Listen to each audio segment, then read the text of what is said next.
Zelda Invades Marvel. This video is purely for entertainment and does not infringe on copyrights or laws. The rights to the novel and image belong to the original author. We do not claim ownership.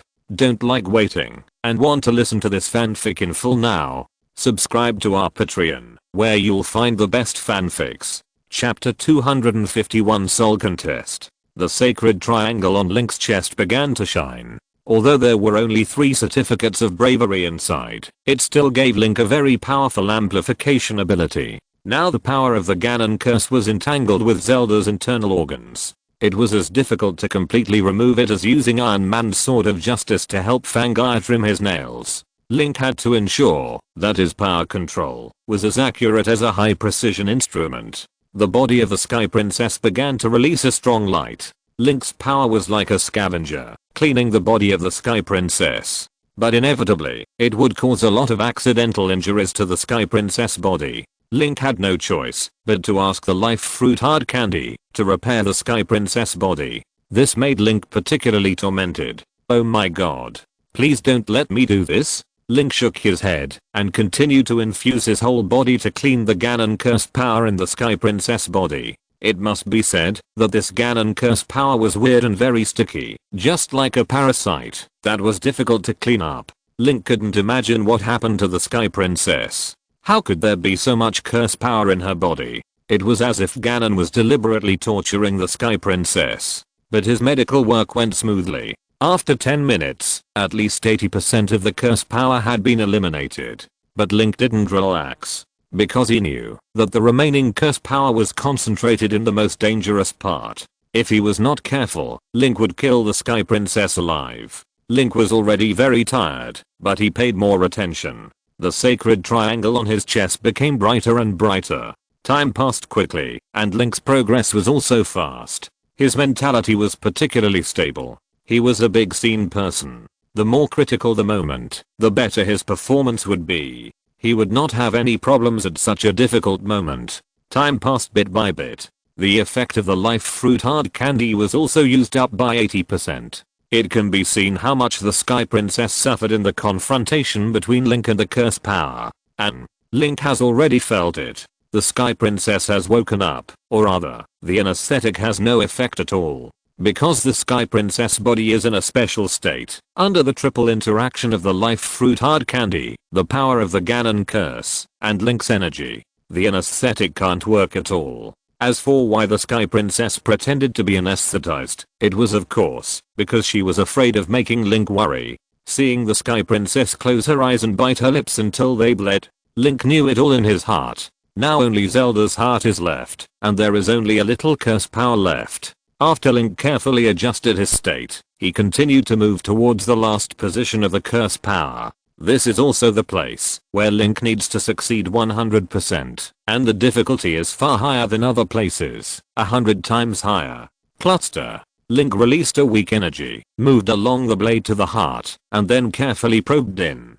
Capture the curse power, and finally, kill. The last trace of curse power in the Sky Princess body was disintegrated by Link, and was about to be cleared by the Sky Princess body's immune ability. Link's tense nerves relaxed, and he felt his body shake. This kind of delicate operation was far more exhausting than fighting. He hurriedly drew out his sword, but because his mind was completely focused on the Sky Princess, he didn't notice it. The Master Sword was dimmer than before, and seemed to be emitting a black aura. Link hurriedly helped the Sky Princess up.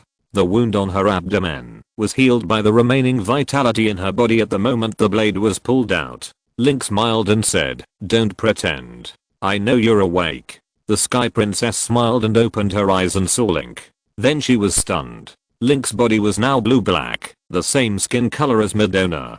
But at this moment, it seemed as if blood vessels were emerging, and his body was covered with black things like tree roots. The Sky Princess hurriedly shouted, "Link, what's wrong with you?" Link was still wondering, "What's wrong with me?" Then he felt a weak, but very scary, and highly corrosive past invading his body. He hurriedly raised the Master Sword, just in time to see the last black aura flowing into his body along the Master Sword. Link finally understood. The curse power in the Xiangkeng Princess body was not aimed at the Sky Princess, but was a hidden mine for Link.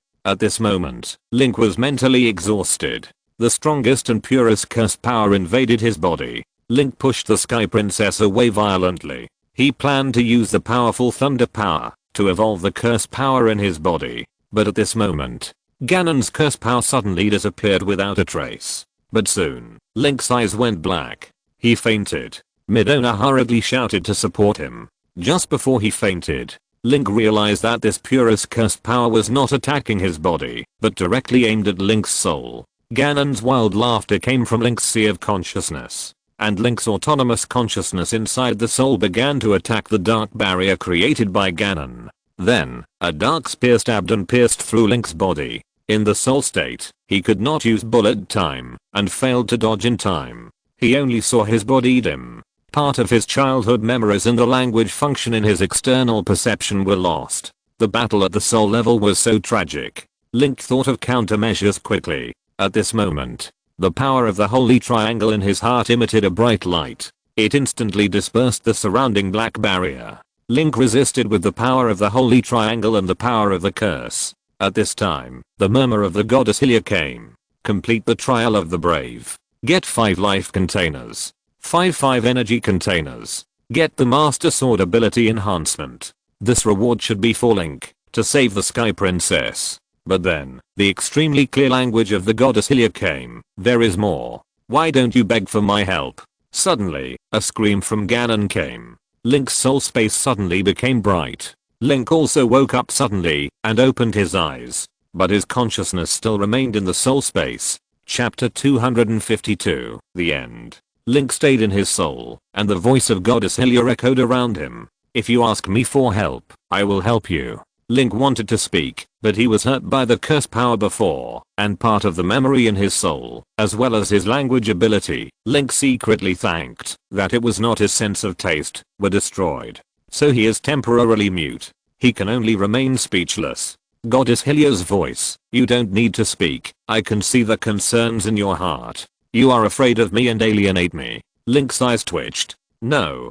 Goddess Hylia seemed very dissatisfied with him. Why is she dissatisfied? Link thought about it, and he soon had the answer in his heart, because he didn't want to use the power of goddess Hylia. Is it because he was too polite, and made the goddess unhappy? So Link thanked the goddess in his heart, and said in his heart, I want to rely on my own strength as much as possible. Anyway, goddess Hylia can hear it.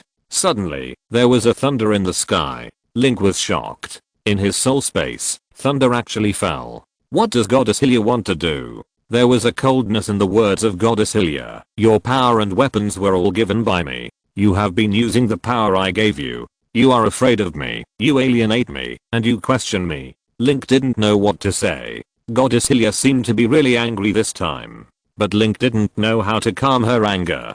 So he thought about the doubts in his heart again. Since you are the supreme god, why don't you just use your divine power to influence Ganon? Suddenly, goddess Hylia lost her voice. Then Link fell rapidly in the soul space. Suddenly, his external eyes regained their brightness. The haggard face of the Sky Princess stared at him in a daze, and then she was overjoyed. You are awake. Link nodded and said. He opened his mouth, but couldn't speak. Was he dumb? Link was stunned, so he tried in his heart, Goddess, can you help me regain my ability to speak? But the goddess seemed to still blame him and said nothing. Link shrugged. He wanted to ask for help. What should I do? I've angered the goddess I believe in. How can I appease her? Please help. But he didn't care, because Link knew that goddess Hylia had no hostility. Just like Zelda, she was very impatient with him when they first met and glared at him, but it wasn't true. Girls are like this. Because goddess Hylia is too emotional now, her image in Link's mind is changing rapidly, or collapsing. Before, goddess Hylia disguised herself as a system notification. Unfortunately, her acting skills were not good, and she didn't have perseverance, so she didn't pretend anymore. After comforting Link last time, she was too lazy to maintain her ethereal image. So, what kind of existence is that supreme goddess Hylia who is throwing a tantrum? Link fantasized. And in a corner of the virtual world, as if it had been destroyed, the intersection between heaven and earth was blurred, and only a faint dark red light was transmitted through the horizon and the thick dust. There were broken walls and ruins everywhere around. decayed armor, tattered flags, broken weapons. A gust of wind whistled past, sweeping dust and mixing into the hopeless black sky. Even though this place is very vast, larger than the total area of the earth, but it also exudes an indescribable dead air, as if you are in a coffin. If someone stands in the center, you can also hear crazy ghost screams and ominous roars. A huge cross runs through the sky. Hanging high in the air, it leaves a cross-shaped shadow, almost dividing the sky and the earth into 4 parts. A huge woman wrapped in a white cotton and linen dress, as big as an ancient god, nailed to the cross. Her dress is stained with blood, and is very dirty. Her head is drooping, her hair is hanging down, and there are blood scabs in her hair, which seem to have dried for a long time. The huge woman's limbs, wrists and ankles, they are all pierced by iron nails, and nailed to the cross. The iron nails have rusted and corroded by the blood oozing from the wound. And in the abdomen of the huge woman, something has dug it open alive. It was empty inside, with no internal organs to be seen. And the huge abdominal wound had dried up. If you look from the back, you will see. There are 2 wounds on the woman's back where you can see her ribs. Her 2 wings were torn off alive. The woman seemed to be dead, and even her eyes did not blink, and they were dry and unable to focus, with her head down, looking at the desolate scenery below. From the throat of the giant woman, a faint sound of Hylian came out. Her lips did not move, and it was barely audible, and I'm afraid even she herself could not hear it. The half-dead giant woman murmured, "Link, time is really running out. I'm about to collapse. What should you do, my child?" That's right. This is a giant woman who is nearly dead, the goddess Hylia revered by the entire Hyrule continent. Link recovered, and the strong and deadly cursed power in his body did not pose a threat to Link due to the intervention of the goddess Hylia. He stood up and looked at the smiling face of the Sky Princess. The Sky Princess looked at his face carefully, then couldn't help but reached out to touch it and asked with a pair of bright but not sharp eyes, "Why is your skin this color?" Midona said dissatisfiedly, "Isn't this skin color good looking? Be careful or I will sue you for racial discrimination." The Sky Princess was puzzled. What is racial discrimination? Midona was stunned. "Actually, I don't know either." Tony and others breathed a sigh of relief when they saw that the Sky Princess and Link were safe and sound and surrounded them. Thor prayed devoutly, "Thank Goddess Hylia for the help." Star-Lord exclaimed, "What a beautiful girl. Is this girl Link's girlfriend?"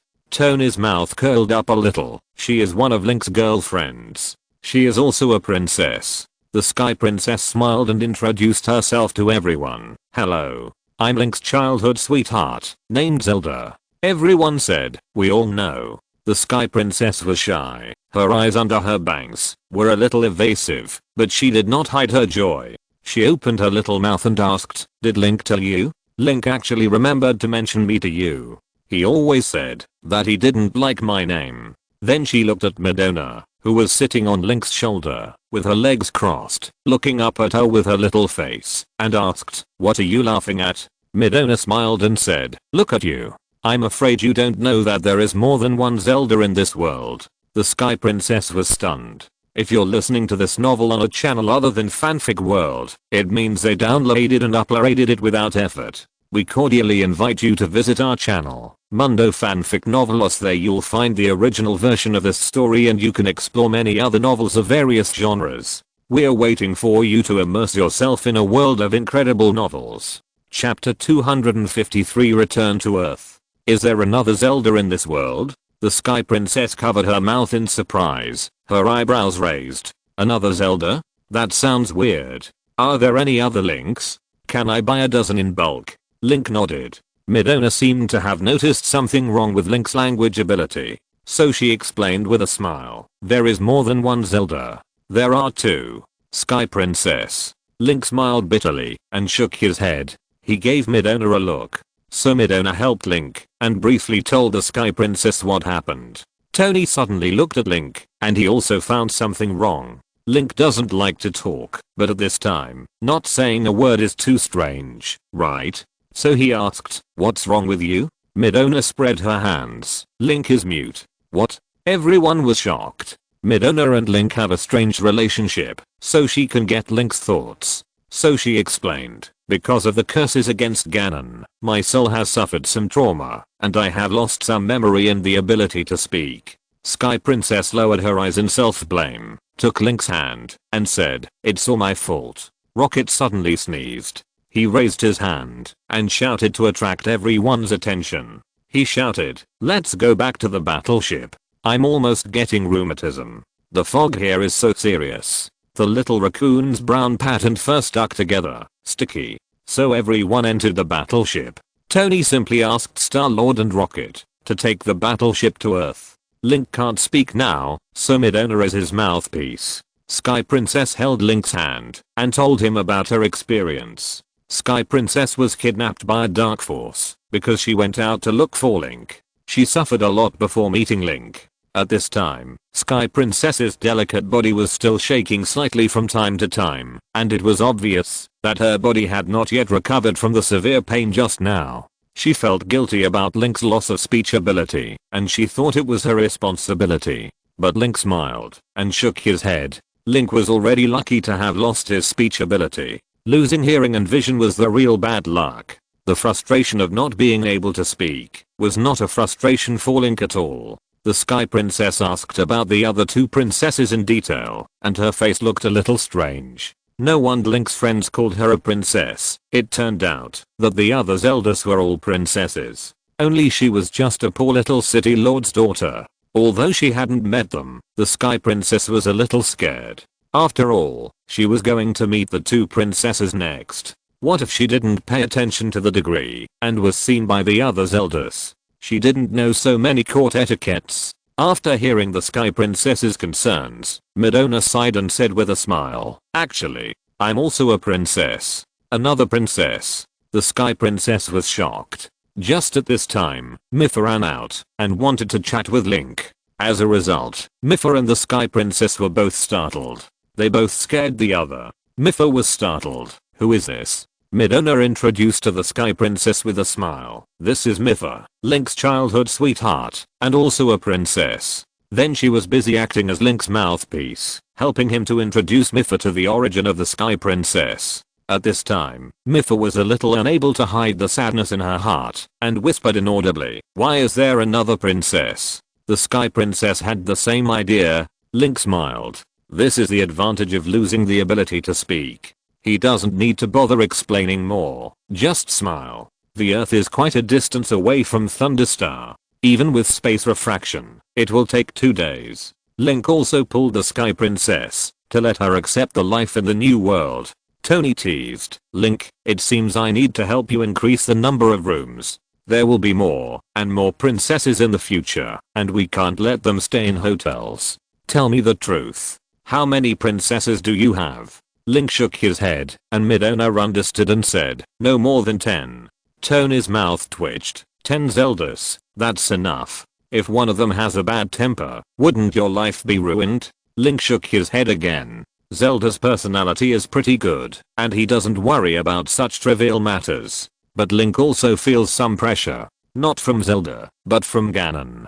The world of Washiang, the world of Sky, the world of Dusk, and the world of Wilderness, where he was born. Ganon has already touched many multiple worlds. Princess Washiang once said, "The Ganon here is a community of dark forces in multiple worlds. The more worlds he interferes with, the stronger his power will be. And the opponents that Link will face in the future are unprecedentedly powerful." Mainly, he feels a little angry because it has always been Ganon who attacks and troubles him, and Link can only passively respond. Being tested by Ganon, Link wanted to destroy Ganon before the conflict broke out, and Ganon had not yet fully awakened and take the initiative to attack. However, after discussing with the two princesses and Midona several times, he still could not find Ganon's whereabouts. According to Zelda's speculation, Ganon may be hiding in a zone between the real world and the dark world, and has not completely intervened in this world. Link's purpose of keeping the Reality Stone is also to find out Ganon's whereabouts. After all, the Reality Stone is the most strange of the Infinity Stones, and it is difficult for anyone to truly tap into all of its abilities.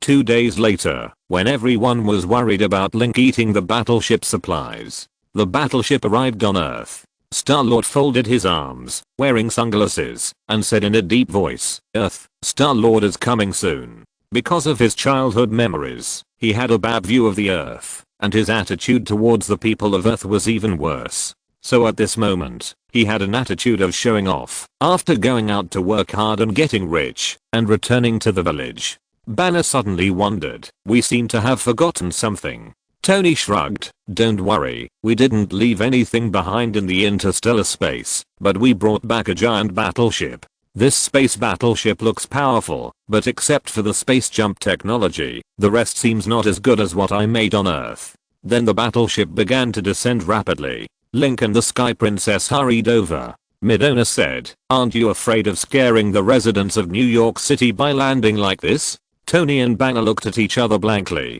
Yes, this battleship is so huge. If innocent people on Earth saw it, they would think that aliens are going to invade the Earth again. Chapter 254. Pepper takes the initiative. On Earth, due to the negligence of Tony and others, they overlooked that at least an alien warship the size of an asteroid was approaching the Earth quickly, which looked terrifying. Link knew that Zelda and Princess Washan would stubbornly wait for him in New York. So he let the warship land on the coordinates of the Earth, located in London, United Kingdom. London is one of the top 3 urban agglomerations in the world, and has a large population. At this moment, this city with a glorious history has fallen into chaos. This is a rare sunny day in London, and it happened to be a holiday. The blue sky is as pure as childhood. The British, who have the attributes of sunflowers, spread a sheet on the lawn, basking in the sun comfortably, and chatting with family and friends. In the short gap between two topics, they will choose to look at the sky. So some people with good eyesight saw that the cloudless blue sky suddenly had a small black spot that was slowly expanding. Of course, people who saw it with their naked eyes only thought it was some kind of bird or their own hallucination. But then, the air-deafened alarm sounded throughout London, and the solemn sound shocked the whole city. The United Kingdom detected aliens from the sky, and the data detected made the relevant personnel change color and report hurriedly. This old city, which has been peaceful for at least 70 years, began to be on emergency alert. The citizens were at a loss, and fled in a hurry. The roads were crowded. It was like an ant nest stepped on by a child, falling into a state of panic and helplessness. In the hotel, the haggard Zelda and the Washan princess also heard the sound of the air raid alarm. Soon, the waiter with a serious face ran to tell them that they needed to take shelter as soon as possible. Zelda and the Washan princess just nodded lightly. After waiting for the waiter to run to knock on the next door in a hurry, the two girls sighed listlessly. They have a subtle connection with Link. If Link is in danger or on the verge of death, they will feel it, and in the few days when Link disappeared, they often heard Link is in mortal danger. This kind of ominous feeling is very high. Recently, they even fell into weakness and high fever for no apparent reason, as if they were poisoned and were about to die. But in the same way, the crisis came and went quickly. The two girls were in a state of mood like the sea level in a storm, up and down, unable to rest. The door of the small bedroom opened, and Pepper came out from behind the door. He was not in a good state either. His two tentacles were drooping, and even the leaf mask on his face had some traces of withering and yellowing. He was also worried about Link, and because of the depression of the two girls, he was also infected, and in a bad mood. Zelda looked strange. "Pepper, what are you doing?"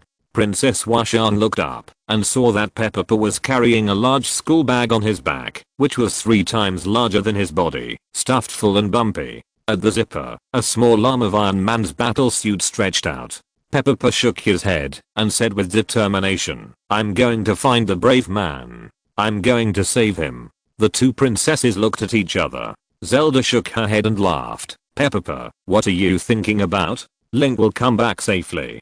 But, Pepper was staggering because of the heavy bag on his back. He waved his two little hands. "The hero has disappeared for a long time. He must have been in danger and needs someone to save him." Bang! Pepper put the bag on the ground, and there was a sound of something crushing inside. Pepper exclaimed, "My dried fruit." Then his face became tragic. The dried fruit was crushed before the mission was accomplished, but once the hero is gone, Pepper will not return it. Peppa was talking nonsense, and no one knew who learned it from. He wanted to take something out of the bag, but when he opened the zipper, everything popped out. Peppa cried out in pain. Ah! It took him a long time to force it in. Peppa's little face was even more tragic. Peppa wiped the little tears from the corners of his eyes, then took out the small hero clothes that Zelda made for him and put them on. Then he raised the small master sword, put his other hand on his waist and shouted, "Don't worry, princesses, I will definitely save the hero. Don't stop me." Zelda rushed forward and grabbed Peppa. Peppa struggled desperately and said, "I want to go on an adventure. I want to save the hero. I want to save Tony." Princess Washan came over, squatted down and said softly, "Peppa, don't worry." But Peppa was surprisingly stubborn this time. It seems that his determination to go out for adventure and find Link is very firm. Even Zelda found it difficult to hold back Peppa with a tragic face. At this time, amid the irritating and terrifying sound of the air raid alarm, a deafening broadcast voice suddenly came out. "Friends in London, don't panic. You are not invaded. Although there are indeed aliens who plan to come to the Earth, I have confirmed that their purpose is mainly for tourism." Peppa and Zelda, who were still arguing, were stunned for a moment. This broadcast voice was very familiar, with a very special sound texture and a kind of cynical arrogance. That's right, it was Tony Stark's voice. Tony Stark continued, "Please, British Air Defense Forces, don't attack us. On this battleship, there are Tony Stark, Bruce Banner, Thor, and Link, the Son of God, who you must miss." Son of God. So cool. Suddenly, a young girl's voice interrupted. Princess Washan was startled. She was very familiar with this voice, but before Princess Washan could remember who it was, Zelda and Peppa hugged each other and cheered. "Link is back. Midona, don't interrupt. Ahem. Please." "Oh, the battleship was attacked by the British military just now, and it was useless. Please look at the size of this battleship, okay?" The two princesses and Peppa hurried to the street. Tony's messy broadcast continued. "Well, okay, I did talk too much nonsense. Anyway, friends in London, this is not an alien invasion of the Earth. Calm down. Those who should go to work, should go to work. Those who should resign, and those who should collect unemployment benefits should collect unemployment benefits. Link and I are back." The huge black battleship stayed in the sky, causing London to fall into the shadow again. The battleship was too big to land, and there was no space for the battleship to land in the city center with such dense buildings. So Link and others drove the small spaceship to land. Chapter 255 Groot becomes a father. Tony, wearing his battlesuit, greeted Jarvis who had reconnected. Without the AI butler, Tony's ability to respond declined. The previous last words global confession tragedy would never have happened if Jarvis had managed the battlesuit. Thinking of this, Tony wanted to cry. Link couldn't wait, hugged the Sky Princess, jumped down by himself, spread his wings and flew down. Libba suddenly remembered the voice in Link's mind. "I will lend you the powerful eyesight of our lit tribe." Link's eyes immediately turned brown. His eyesight was originally good, and with the bonus of Libba's true eagle eyes, he could clearly see the hair of pedestrians who looked up and looked at the city. Link quickly scanned and soon found the two princesses who ran out of the hotel. He flapped his wings and flew through the void quickly. A strong wind was set off behind him, which made the passing grey feathered birds dizzy. It took a long time to readjust his wings and shouted angrily at the place where Link rushed. The two princesses and Peppa just went out. They saw a person like a bullet flying in the sky. Because Link's skin color and facial features had changed, they hadn't reacted yet. When they saw clearly that it was Link, Link had already sprinted over quickly. In a short distance of 3 meters, he quickly slowed down and touched the ground with his toes lightly, instead of hitting a big hole in the ground. The two princesses didn't care to call out and rushed into Link's arms without a glance. But just after speeding up 4 steps, they slowed down again. Because in Link's arms, there was a beautiful and charming blonde girl who was watching the two princesses with her cute and attractive big eyes without blinking. For a moment, the 3 pairs of eyes met, and the 3 princesses were shocked. Midona smacked her lips, with an expression of watching a good show. Link smiled and put the Sky Princess on the ground. The Sky Princess hurriedly greeted. "Hi. You are Zelda, right?" "Me too." The two princesses. So weird. Zelda understood what was going on, so she smiled strangely and said, "Hello." Princess Washang also nodded, and her eyes were focused on Midona's face. Midona smiled and said, "Zelda, we meet again." As the princess of the Shadow World, Midona had traveled through two different worlds. One was the world of Princess Washang, and the other was the world of Twilight Princess. Yair also hummed slightly, and waved her little paws, as a greeting to Zelda and Princess Washang. Although because of the appearance of the Sky Princess, the two princesses were embarrassed to give Link a solemn reunion hug after a long separation. But Peppa didn't care about that, and flew over with tears in her eyes. "Brave sir, Pa." It hit Link's face all of a sudden, crying. Link hurriedly tore Peppa off his face. Peppa cried loudly, "Brave sir, I should have saved you earlier. Look at what you have become. You are all black." The three princesses looked at each other in silence, not knowing what to say. They were all very weird. Because of what Peppa said, they were able to change the subject. Princess Washang asked softly, "Link, what's wrong with your body?" Link shook his head, and Midona helped Link explain. His body seems to have changed. The energy properties in his body have all reversed.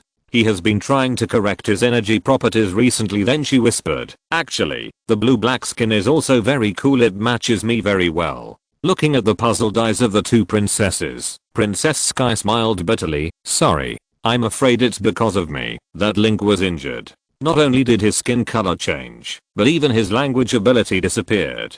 Zelda was shocked. "Link, you can't speak." Link nodded. "It's a strange thing. Becoming mute seems to be a tragic thing for other people, but for Link, it's dispensable." Midona patted her chest and smiled. "From now on, I will be Link's exclusive translator." Then her bright eyes turned, as if she thought of a prank. Midona suddenly said, "Link was just about to say, it's great to have 3 Zelda princesses. I'm a winner in life." Link shook his head speechlessly and denied Midona's rumors.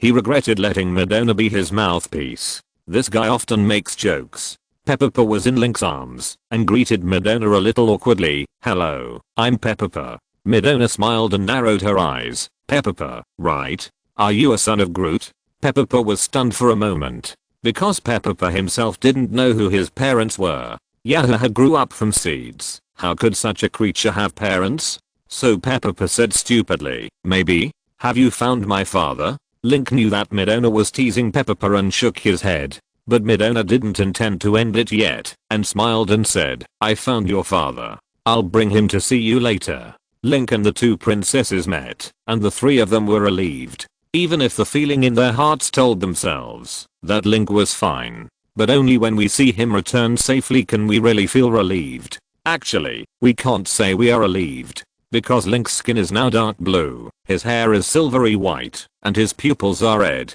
It's hard to say that he has returned safely. If someone else looks like this, it would scare people, but Link is naturally friendly and can talk to most people, even though he is not good at speaking. Tony hurriedly began to deal with the matter of an alien warship as big as 5 football fields landing on the Earth. First, he hurriedly held a press conference to appease the public and avoid misunderstandings about the Avengers. Then he met with British officials to calm the British side's aggressiveness, mainly because they were curious about alien spaceships. Star-Lord and others stood curiously on the streets of London, looking around curiously.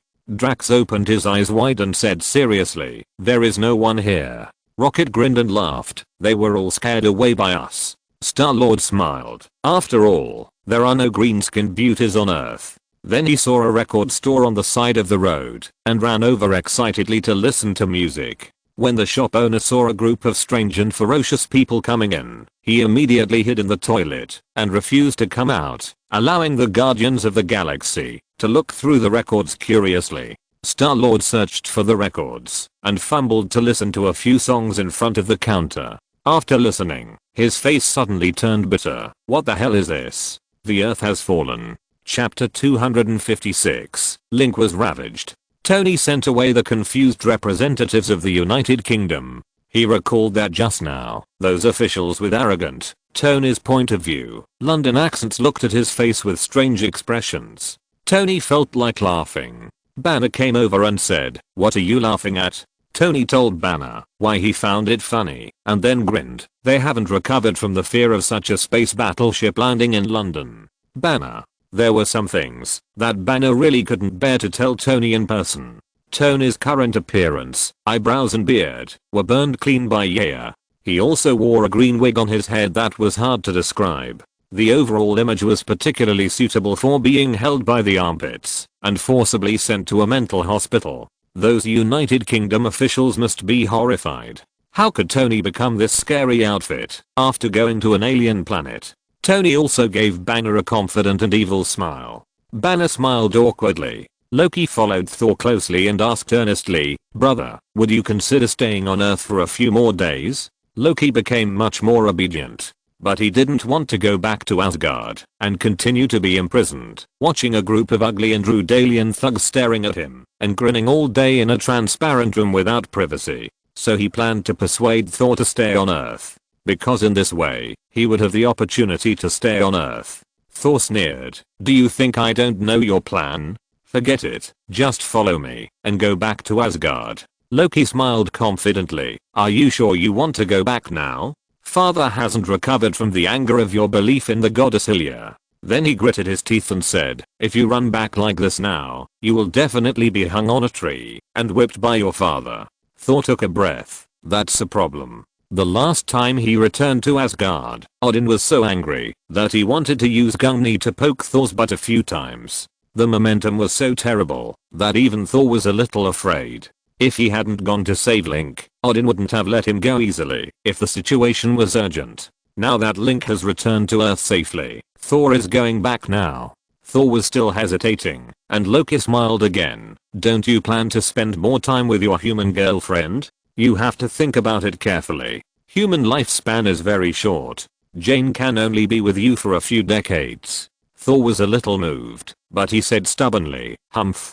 Don't think I don't know what you think. Even if Jane and I are together, you don't want to leave me, right?" Loki crossed his arms and said seriously, "Then your date with your human girlfriend will be very unpleasant. I promise our father."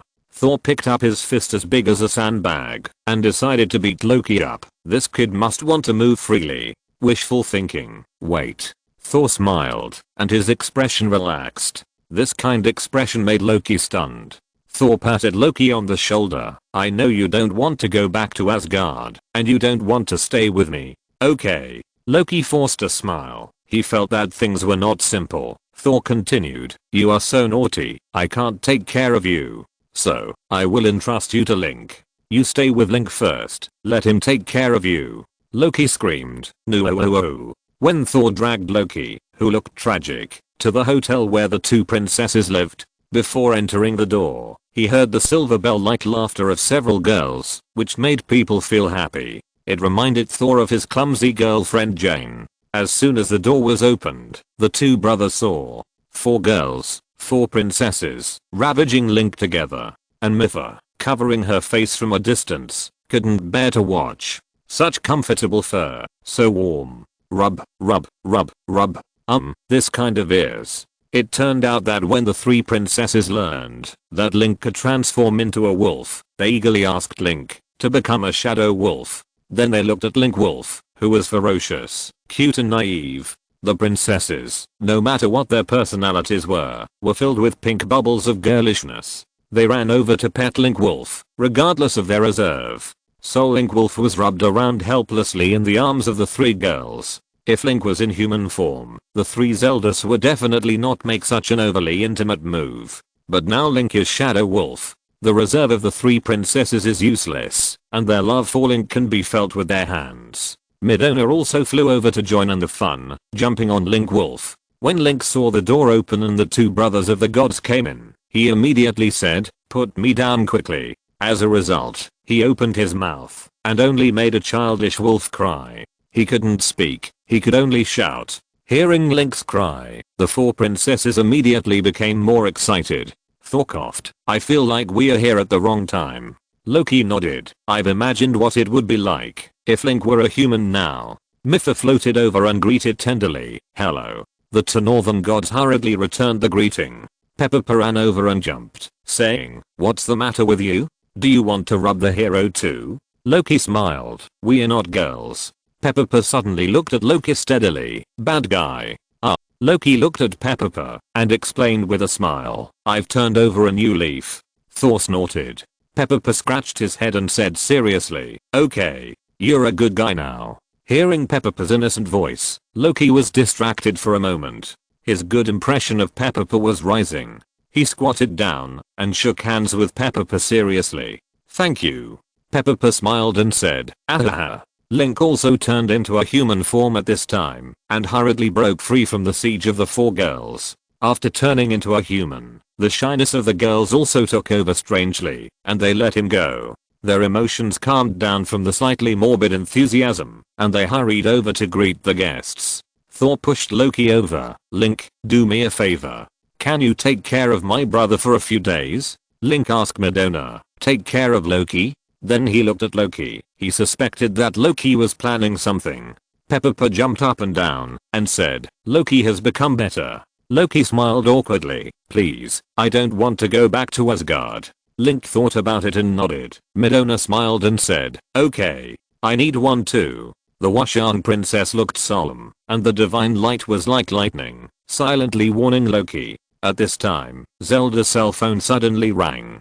Chapter 257 The Pain of Losing My Father. Zelda picked up the phone and saw that it was Link. She was immediately horrified because Link was right in front of her. But the Link in front of her had dark blue skin, silver hair, red eyes, and a strange temperament. Could it be that this Link was someone else's fake? Zelda got goosebumps immediately, but when she saw Yaya, she bumped her head against Link's head with an unhappy look on her face. She immediately shook her head. Impossible. If the Link in front of her was fake, with such a close connection between her and Link, it would be impossible for her to not tell the difference. So she raised the phone with a strange look on her face. "Link, is this your phone?" Madonna smiled and helped Link explain. Link gave his phone to a new friend he met on an alien planet. So Madonna took the phone and answered the call. Then came Gamora's embarrassed voice. "Hello. I'm Gamora. This thing is so hard to use. Hello. I'm looking for Link." Madonna said, "It's me. What's the matter?" Under Gamora's voice, Star-Lord's crying could be faintly heard. Madonna put on speakerphone so that Link could hear it. Gamora said, "Peter is crying suddenly. I don't know what's wrong with him. Anyway, he is in pain. Can you come and help him?" So Link and others hurriedly found the record store based on the location sent by the mobile phone. There were already many people outside the door watching the Guardians of the Galaxy in the store. Some of the brave ones even took pictures. The owner of the store left a crack in the inner door to secretly watch the crying Star-Lord. Star-Lord knelt on the ground, holding a poster and crying. Link walked forward. When Gamora and the others saw Link coming, Rocket came over with an impatient look on his face and said, "I don't know what's wrong with this guy. I'm so confused." Drax saw so many girls surrounding Link and immediately opened his eyes wide and said, "Link, you're a playboy." The Sky Princess smiled. "Actually, we are the same person." Drax said seriously, "Oh, I see. I wronged Link." The Sky Princess didn't know how to continue the silly conversation for a moment. Zelda and Link came forward to ask Star-Lord, "What's wrong with you?" Star-Lord's eyes were swollen from crying, and he looked at Link. He said in a hoarse voice, "Michael Jackson is dead." Link nodded silently. Zelda comforted him softly. "You like him very much, right? There's nothing we can do about it." I'm Zelda." Star-Lord held up a poster of Michael Jackson to show Zelda, with a look of shock on his face. "But how did he become like this? How did he become so white?" The Michael Jackson in the poster had a transparent white face, wearing a shiny dance costume and sunglasses, standing very domineering. When Star-Lord was young, he met Michael Jackson, a handsome black boy. Now he has returned to Earth after a long absence, and found that his childhood idol has changed his skin color. Star-Lord felt devastated. Zelda accepted Earth's civilization very quickly, and knew the tragic things Michael Jackson had suffered. So she told Star-Lord about Michael Jackson's experience of having vitiligo, but being misinterpreted and slandered by unscrupulous media, as well as other experiences of being smeared and slandered. Star-Lord heard that his childhood idol was so miserable and suffered so many unfair treatments. He burst into tears again, even sadder than before. Link looked at Zelda with a wry smile. Midona said, "Well, we seem to be here to comfort him, okay?" Zelda stuck out her tongue. "Well, I'm a bit too talkative." Star-Lord stopped crying after a long while. He stood up angrily. "Stupid earthlings. How dare you frame my idol like this?" Zelda asked. "What are you going to do?" Star-Lord said angrily, "I'll blow up those unscrupulous media and TV stations." As a result, the record store owner who was peeking through the inner door was shocked and said, "It's over. Aliens have decided to invade the Earth." He ran out of the door while screaming. The onlookers who were secretly observing outside the door were also infected by the record store owner's emotions. Aliens are going to attack the Earth. They fled away one after another, and there was no one in sight for a while. Link shrugged helplessly. Gamora came over and hit Star-Lord on the shoulder. "What are you doing? We might be expelled from the Earth." Star-Lord said angrily, "I don't care. I want to avenge Michael Jackson." Midona smiled and said, "It's okay. Leave the public relations to Tony." At this time, Tony and Banner walked in from the door and asked, "What happened?" Suddenly, a childish shout was heard. "Dad." Tony was startled. "Don't scream. I don't have a illegitimate child." The voice sounded a little familiar, and when he turned around, he saw Peppa jumping down from the arms of the Washan princess and running to hug Groot. Groot was lying under the record rack just now, looking at an album with a small sapling on the ball. As soon as he looked up, he was caught by Peppa, who jumped up and hugged Groot's belly full of tree patterns. Peppa cried loudly, "Dad, I found you. I missed you so much." Groot screamed in fear, "I'm Groot." Peppa cried with joy, "I'm Peppa." Groot picked up Peppa, who was swinging his limbs excitedly, and looked at the big green carrot, and it was hard to describe. "Who is this? Groot is very pure, right? When did he have a son?" Midona laughed. Her prank was successful. Tony opened his eyes. "Oh my god. What's going on?" Groot said to Peppa seriously, "I'm Groot." Then he put Peppa on the ground. He took 2 steps back and shook his head, indicating that he was not your father. Peppa saw the alienation of his father and hurriedly ran over with his legs. Groot hurriedly jumped over Peppa. He hid behind the rocket. Peppa ran again with tears in his eyes, just like a duckling following its mother duck. Then Rocket said fiercely, "Hey, boy, you got the wrong person. Groot can't give birth to a carrot like you." Zelda came over in a hurry, picked up Peppa, touched the 2 tentacles on Peppa's head, and said softly, "You are Yahaha, without a father and mother. This tree man is not your father." Peppa's nose twitched, and he burst into tears again. "Woo woo woo. I don't have a father. Woo woo woo." Tony and Loki felt their noses when they heard the sound. They had the same experience, so they ran over to hug Peppa and comfort him. Tony glared at Loki. "What are you going to do?" Loki ignored Tony. He was thinking about how to comfort Peppa. Chapter 258. Earth without Link. Hydra becomes king. Loki quickly came up with an idea. He squatted down, and suddenly a light flashed. As the bright white light bloomed from his body, Loki's body began to twist and shrink, and suddenly turned into a little man with a green body and a heart-shaped leaf mask. Loki imitated Peppa's appearance, and turned himself into a Yahaha, which was a circle bigger than Peppa.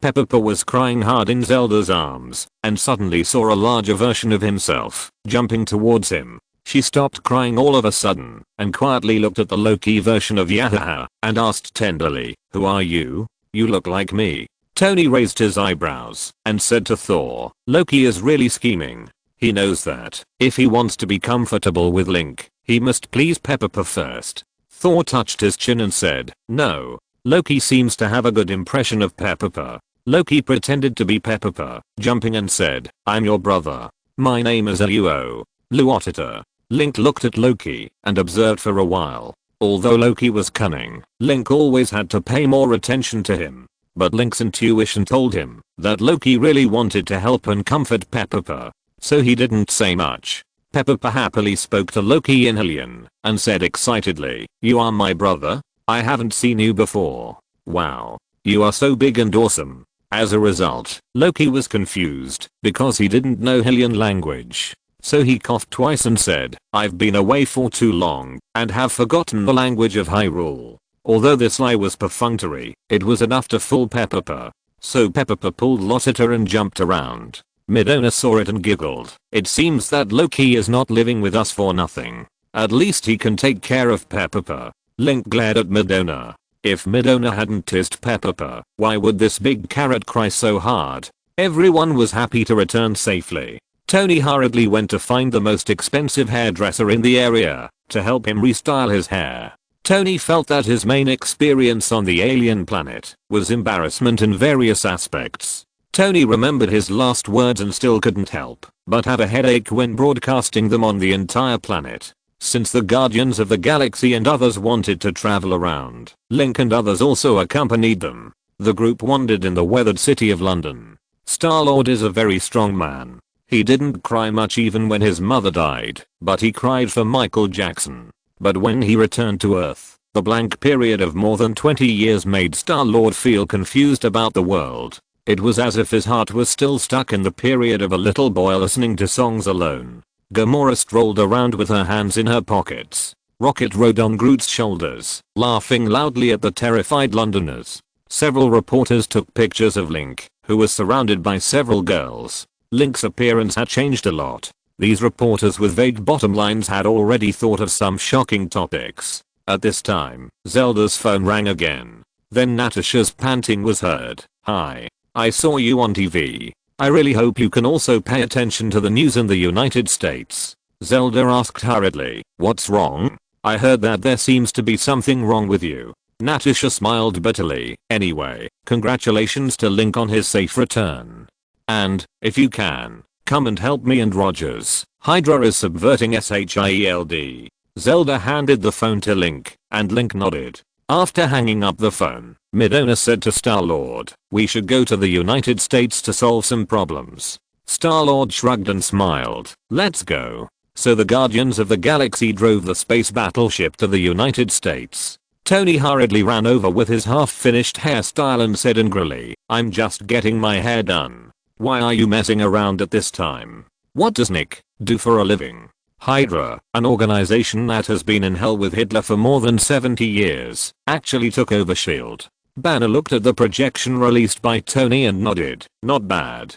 Hydra timed it very well. It happened to be when we left. Only Natasha, Hawkeye and Rogers were left in the Avengers. They dared to invade."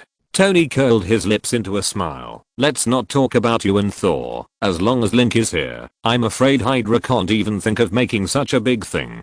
Then he looked at the people around him. Thor, the Hulk, Link, and so on. Tony had an urge to laugh. Hydra wants to rule the world. Can he hold out for more than half a minute under the attack of this gang? The battleship flew over quickly and stopped over Washington. Only 3 huge sky carriers were seen floating in the sky. Tony frowned and said, "What do they want to do?" Then the battlesuit received a connection from Nick, who said, "Hurry up and destroy these 3 sky carriers. They have been controlled by Hydra." Tony smiled and said, "Don't worry, leave these to Link and Thor." At this time, Link had already walked out, and Thor was next to him.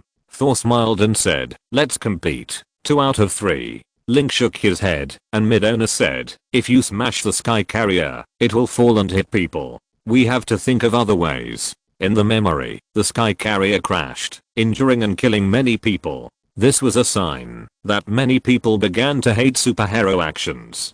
Coupled with the later Kosovere incident, the public's anger towards the Avengers reached its peak. In the end, the different external policies led to the split of the 2 leaders of the Avengers, Tony and Rogers. More indirectly, Thanos began to officially carry out a large-scale life removal plan. The Avengers fought each other because of the gap and ultimately failed. Thinking about it this way, if the time is not handled well this time, the consequences are still very serious. Link thought about the possibility of not destroying the sky carrier, but he quickly shook his head because the 3 sky carriers work together to hold the lives of almost all people in the world in their hands. If they were not destroyed, there would still be ambitious people under blind fear and arrogance. Let the 3 sky carriers become a fuse for the destruction of the world in the Reign of Terror. In another time and space, Rogers and his team decisively let the 3 sky carriers attack each other and destroy them. It was a correct decision.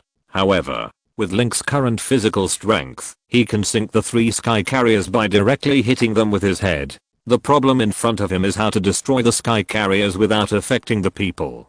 Chapter 259. Beat him first. Bang, bang. Winter Soldier and Roger stood together in the sky carrier and fought fiercely. The two did not use weapons, but simply fought with fists and feet. Because of the primitiveness, the fight was very bloody. Because Rogers was unwilling to use all his strength and talked while fighting, he was at a disadvantage. The Winter Soldier was in an abnormal mental state at the moment, so he ignored Rogers' tolerance and persuasion, and was determined to kill him. Winter Soldier was the most important person to Rogers. Looking at his close comrade in arms and childhood friend, his eyes were murderous, and his men were merciless, trying to kill him with every move. Rogers' heart was as if he was blown by an inexplicable cold-winded summer. "Bucky, have you forgotten me? I'm Steven." Rogers roared, and his face was not angry because of the Winter Soldier's ruthlessness, but a straightforward emotion. It was as if the two were not fighting a life and death battle, but playing a strange game. "I don't know you." Winter Soldier swung his iron fist without any slack. Sensing Rogers talking, his body slightly deformed, and he seized the opportunity to knock him to the ground. Then he punched him hard.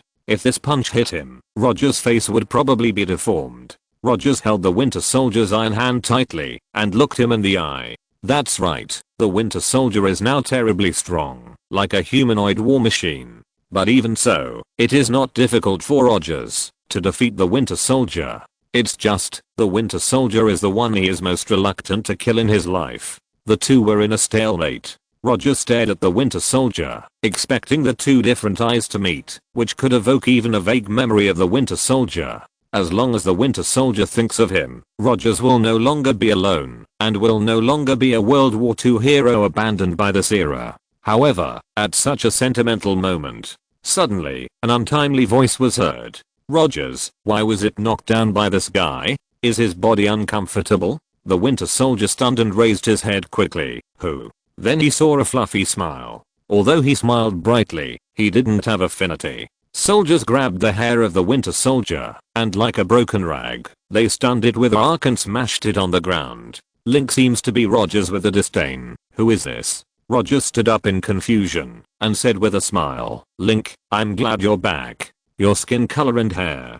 Never mind that. Now S.H.I.E.L.D. has been infiltrated by Hydra, and Natasha needs help." Link smiled, and shook his head, and Midona smiled and said, "Leave it to Tony and the others." At this time, Tony and the Guardians of the Galaxy had already invaded the building. Out of a bad taste, Tony also instigated Banner. "Have you forgotten how you were monitored by these bastards of S.H.I.E.L.D.? Do you want to overturn this building?"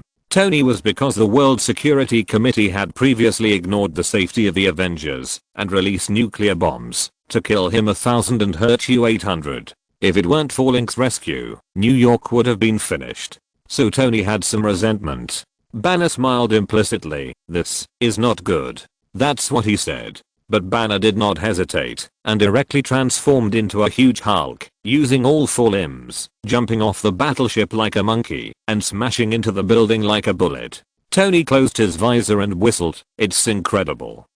S.H.I.E.L.D. has a bunch of traitors." Then he flew down. As for the 3 princesses, they were still on the battleship, looking at the mess outside. Since they did not feel the power of Ganon's curse, the 3 girls were very relaxed. They did not take S.H.I.E.L.D.'s conspiracy seriously at all. The Sky Princess looked at the vast city and felt refreshed for a moment. For a girl like her who lived in the Sky City, this picture was so beautiful. The Guardians of the Galaxy rushed into the building and were a little confused for a while. Who are our enemies? Who are the people we want to protect? They ran over in a hurry, not realizing what happened on Earth. They only knew that they had to fight, but they were not particularly clear about who they were fighting. Rocket loaded the gun with bullets and said viciously, "What else can I say? Whoever attacks you is the enemy." Drax raised his double swords and suddenly shouted, "Arrah!" and rushed forward. Groot opened his eyes wide and was infected by Drax's heroic spirit for a moment. He also shouted, "I'm Groot," and ran over. Gamora was a little helpless. These guys at his feet. Pepper, wearing the small hero suit made by Zelda for him, holding a small master sword, also shouted that he wanted to fight and defend justice. And Pepper also dragged Loki, who had transformed into Lotita. Brother, let's defeat them. Loki hurriedly pulled Pepper. Don't mess around. On the sky carrier, the Winter Soldier just stood up, and regardless of how strong the combination of Rogers, Link, and Thor was, he rushed over with a very stubborn voice, and stretched out his hand to punch. Rogers saw Link turning around and hurriedly said, "Don't kill him." Bang! The Winter Soldier punched down. This was his full strength attack, but it was held by Link's seemingly petite palm. Link stared at the Winter Soldier. Link is a man of action, and doesn't like to think. But at this moment, he had to consider another thing. That was the revenge of the Winter Soldier and Tony for killing his father. Although the Winter Soldier was under control, and killed Tony's parents, after all, Tony's parents' blood was left on his iron hand. Although Link's personality was more imaginative than Rogers, Tony was Link's best friend in Marvel after all. He had to give Tony the best solution. During the Civil War, Tony shouted at Rogers in despair, "He killed my mother." That scene was still fresh in his memory, and Rogers' decision later hit Tony even harder. Link can now easily drag the Winter Soldier to Tony, tell him what he had done, and then cut off the Winter Soldier's head with a sword to help Tony vent. This is not impossible. But for Bucky, a Winter Soldier who has been used as a puppet and a walking dead for more than 70 years, this is too cruel. It is also too cruel to Rogers. After a brief thought, Link decided to beat up the Winter Soldier first. Crack. Under the Winter Soldier's astonished gaze, Link directly pinched the Winter Soldier's iron hand until it was deformed. If you're listening to this novel on a channel other than Fanfic World, it means they downloaded and uploaded it without effort. We cordially invite you to visit our channel, Mundo Fanfic Novelos. There you'll find the original version of this story and you can explore many other novels of various genres. We're waiting for you to immerse yourself in a world of incredible novels. Chapter 260 Memory Awakening Method. Bang, bang, bang. As Rogers stared in amazement, Link forcibly ripped off the Winter Soldier's metal arm, then pinned him to the ground, and beat him violently. He didn't kill him, but he was just as ruthless as when he beat Loki. In a blink of an eye, the Winter Soldier's fierce face was bruised and swollen, and it was a horrible sight. The Winter Soldier roared wildly, trying to break free from Link's beating, but he just couldn't succeed. Although Link's melee level was far from being a match for Rogers and Natasha, even the Winter Soldier was not as good as him. But his strength and speed were beyond the limits of humans, suppressing the Winter Soldier to a level where he couldn't compete with him in terms of technology. Rogers felt very distressed when he saw Link pinning the Winter Soldier to the ground and beating him violently, but Link didn't use any ruthless hands after all. Although the Winter Soldier's face was beaten to a pulp and his handsome face became a pig face, these were all external injuries. So Rogers couldn't say anything. He just thought in his heart, does Bucky have a grudge against Link? After Link's beating, Bucky suddenly muttered in a daze, "Steven." The Winter Soldier was beaten by Link and his memory was restored. Rogers was ecstatic and rushed over. Link dodged. Rogers picked up the Winter Soldier and asked hurriedly, "Bucky, you finally recognized me?" The Winter Soldier nodded weakly, then looked at Link, his pupils trembling. Midona flew to Link's shoulder again and giggled. It seems that Link's fist can help others restore their memories. If anyone has a bad memory, remember to find Link. Rogers stood up with the Winter Soldier on his back and thanked Link. "Link, thank you." The Winter Soldier's eyes twitched. Thank him for beating him up. The Winter Soldier's memory had just recovered a little, and he was confused at this time, so his movements were very slow. Link was also shocked to see that he had actually beaten the Winter Soldier awake. But now the primary goal is to blow up these 3 sky carriers. Link called Thor and asked him to come over. Although Link couldn't speak, he could shout. His throat and vocal cords were not damaged, but the deeper part of his soul, that controlled language, was destroyed by the cursed energy. At this time, the murmur of Goddess Hylia sounded again. Complete the hero's trial. Hero's trial? A beating to wake up the Winter Soldier? What is the standard for Goddess Hylia to reward Link? Or is it completely based on her mood? Gain the ability of a clone. Link's face was strange. The ability of a clone. His body was suddenly torn apart, and a person who looked exactly like Link appeared beside him, but the color was darker than Link's. But Link felt that this clone was not strengthened in any way. So Link threw a question to Goddess Hylia in his heart. Goddess Hylia didn't say anything, as if she had become a system again. But Link felt that Goddess Hylia was still angry with him, so he could only sigh helplessly. It was very embarrassing to anger the goddess you believe in. Link was suddenly stunned, calmed his mind, and suddenly his body made another crackling sound. On the other side of himself, there was another clone. Link could summon 2 clones. This means that Link's future combat capability could suddenly double. According to Link's idea, Midona said to Thor and Rogers, the man in the tights, you find a way to get off the spaceship first. Link wants to destroy these 3 warships. Thor, you take Rogers down. Rogers nodded. Thor pulled Rogers, and Rogers pulled the Winter Soldier. Thor swung the hammer, and the Winter Soldier said in confusion, what are you doing? Then his body tilted, and he was dragged away, leaving a long string of screams in the sky. Link flew up quickly, shuttled at high speed, and directly chopped the control system of the sky carrier into pieces. Due to the dark state, Link's sword energy was sharper. Just one sword destroyed it. Naturally, there was a control system in the sky carrier that was damaged, so the emergency treatment device was activated. But Midona took out the reality gem in her hair and interfered with it. Then the sky carrier landed, and Link did the same, destroying the control systems of the other 2 sky carriers. At this moment, the sky carrier had become a corpse hanging in the air, and no one could control it. They could only wait for the energy to run out and fall. The 3 Links flew high in the center of the 3 sky carriers. Midona held Fangaya and sat on Link's shoulders. They were all a little cautious. The 3 Links put the Master Swords together and infused energy together. The 3 energy sources were completely the same, making the energy ball more terrifying than before. Due to the change in Link's physique, the energy ball also turned pure black. Just like a black hole, it did not reflect light, there was no sound, and it was just madly devouring the power of the 3 Links at an extremely fast speed. Link was at least 20 times stronger than when he summoned the first clone. But he still felt exhausted. This black ball of light was completely unable to feed him. The 3 Links hurriedly withdrew their power, and then Link summoned the Hylian shield and a shield counter shot. The black energy ball flew straight to a sky carrier.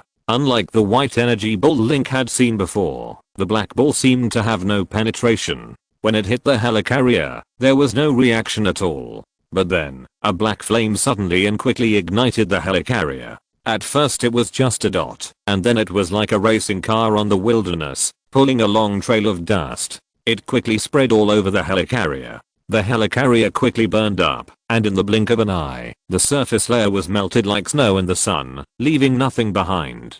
There was not even a little residue that could fall to the ground. It was directly burned to ashes. Link was a little happy, but also a little afraid. He was happy because he could deal with 3 huge monsters in the sky without falling at all, and it didn't hurt the people underground. He was afraid because the black flame ignited by the black ball was too terrible. It directly burned such a large helicarrier without a single particle. It was really scary. Link rushed over and came behind the remaining 2 spaceships. Midona held her chin and asked, "Are you going to push such a big sky carrier over? I'll make it clear in advance that I won't help you.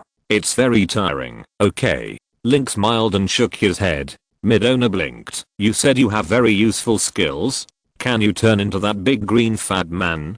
Big green fat man? Link followed Midona's gaze and looked under his body, only to see that Hulk was frantically demolishing the building for some reason. Link's mouth twitched, but Hulk was having a lot of fun, so Link decided not to spoil his fun. His main task now was to push the other 2 sky carriers to the side of the burning sky carrier and ignite them together until there was no residue left in the air. Under Midona's curious gaze, he took out 2 blue bombs. Chapter 261 The World of Tears. Bang, bang. As Midona stared in amazement, Link detonated 2 blue bombs. The huge impact force pushed the sky carrier far away. But it was not over yet. Link immediately slapped with the Hylian shield to rebound the impact force towards him. As a result, the sky carrier was given a thrust of barely 4 bombs.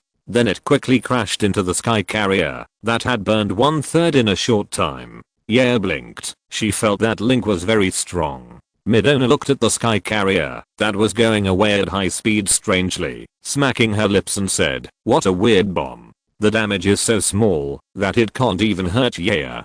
But the thrust is so strong." Link then did the same thing and pushed the second sky carrier over. At this moment, the 3 sky carriers were all ignited by the terrifying black flames, burned at high speed. The people on the ground looked at the things in the sky in horror. The black flames were like a nightmare, which was terrifying. Link was standing by, carefully monitoring the burning of the 3 firewoods. If a piece of debris fell, it would carry black flames. If not handled properly, it would set the entire Washington on fire. He had to be careful. He wanted to ask Goddess Hylia in his heart why his skin was dark blue and his hair was white, and why he had that terrifying light ball skill. At this moment, Goddess Hylia's murmur came to his mind again. Complete the trial of the brave. Obtain 5 life containers. Link immediately felt that his body was stronger. The life container increased Link's health, and the energy container increased Link's strength. Link immediately took this opportunity to ask his questions. Goddess Hylia was silent for a while, but decided to help Link answer. So Goddess Hylia's cold voice came again. "Your body has been disturbed by the power of Ganon and the Reality Stone. The energy properties in your body have been reversed. As a result, you have changed your appearance. You can try to use a hero's certificate to reverse the power later. However, the power of Ganon's curse and the influence of the Reality Stone on you still remain in your body. You must find a way to expel them from your body. Although this dark power is very strong, it cannot help you defeat Ganon by force alone. In fact, due to the conflict of power in your body has decayed. You must pay more attention. Your strange light ball is the resonance of 2 identical energies bulging together. The normal energy in your body will release a strong light ball impact with penetrating power, but you are in a dark state at the moment. The light ball released will corrode everything it touches. Both of these skills are very powerful, but they are also difficult to control and can easily backfire on you. You must be more careful. Similarly, you can use a hero's certificate to control them." Link listened quietly. This was the first time the goddess had said so many words at once. What would Zelda and the others think if they heard that Link had encountered such a thing? Link was silent for a while and asked in his heart, "Goddess, is there anything I can do for you?" Goddess Hylia smiled with a different meaning. "No need, my child. You just need to defeat Ganon, make good use of the power I give you, and protect this world. Keep going, my child." In a deep space, the distance between the Marvel world where Link is and the Marvel world is far more than just the difference. A huge cross spanned the sky. Goddess Hylia was nailed to the cross like a corpse, silent. This world is dead and silent, with no other living things. And if there are living people looking carefully at Goddess Hylia's eyes, they will find that a tear is brewing, flashing the only glimmer of light. In this tear, a brilliant starry sky is reflected. A tear, a world. At this time, Goddess Hylia, except for this tear, seems to have no trace of life.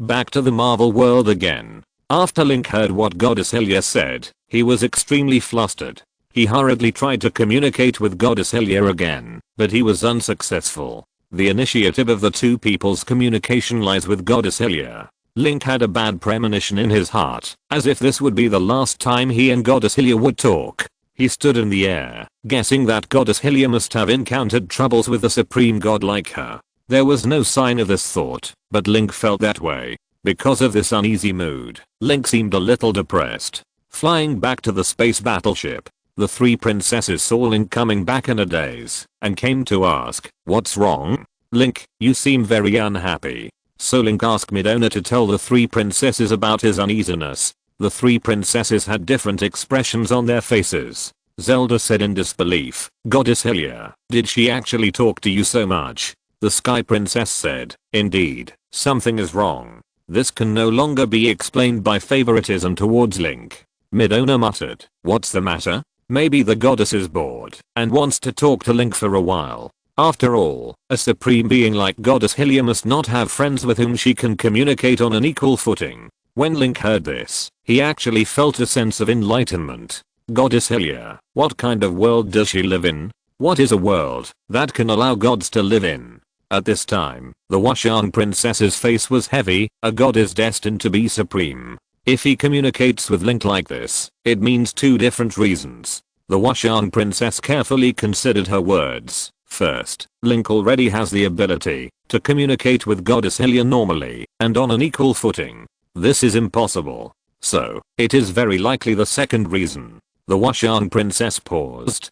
Seeing that everyone was waiting for her to speak, she felt a little embarrassed. The Washang princess risked being disrespectful and still spoke out her guess. The second possibility is, God is falling. No, falling. Link's face suddenly darkened. Zelda shook her head. How is it possible? This kind of thing. Princess Washang said in a deep voice. Otherwise, why did Ganon, who had been defeated by Link, suddenly become like this? Ganons from many worlds have concentrated their power together. What does this mean? This means this world, like an apple, has probably begun to rot.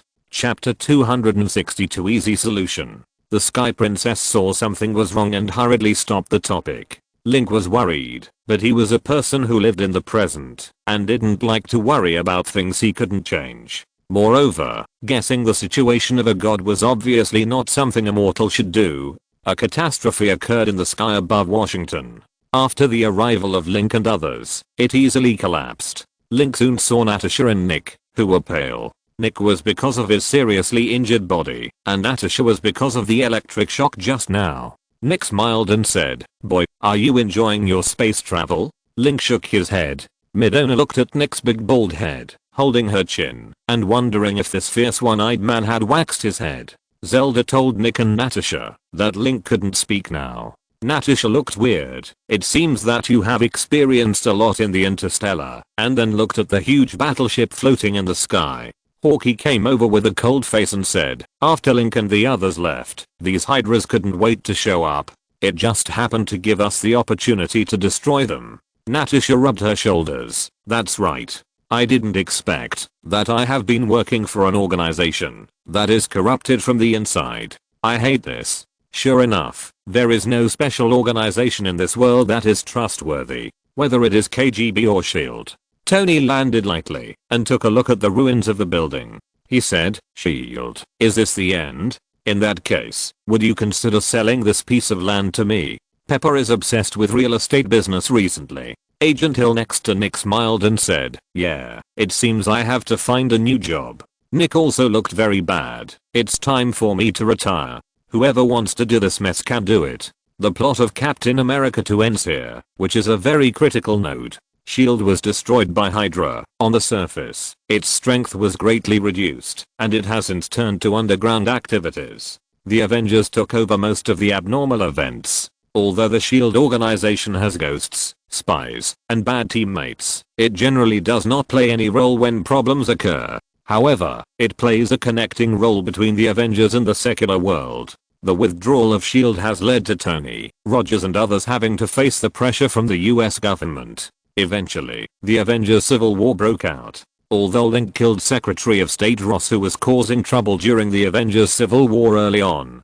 But Link knows that there are still a lot of forces in the US government that want to control superheroes. In the early days of the Avengers Civil War, the reputation of the Avengers in the secular world declined rapidly and fell sharply. From a heroic organization that saved the Earth several times, it became an uncontrollable group of people with special abilities that caused destruction everywhere. It is incredible. The public is full of hostility and conspiracy theories towards the Avengers. This rapid collapse of the public image must be caused by someone behind the scenes. The Guardians of the Galaxy and others came over with guns and weapons. Rocket looked at Nick and asked, "Are you the leader of this planet?" Nick stared at Rocket fiercely. Rocket was a little alert, narrowing his eyes and the hair on his back stood up. But in fact, Nick's heart was filled with girlishness. Oh my god. Little bad bear. So cute. What should I do if I want to hug him? Nick coughed twice, barely shifted his gaze from Rocket, scanned the strange looking Guardians of the Galaxy, stayed in Drax's golden pupils for half a second, and then instinctively felt the danger from Gamora. When he saw Groot, the corner of his mouth twitched. Finally, he set his sights on Star-Lord. "You look like an Earthling." Star-Lord shrugged, not like, I really have half of Earth's blood, but you don't have to try to get close to me. Tell me, why did you Earthlings treat Michael like that? Tony hurriedly stopped Star-Lord. Calm down. Fury didn't do that.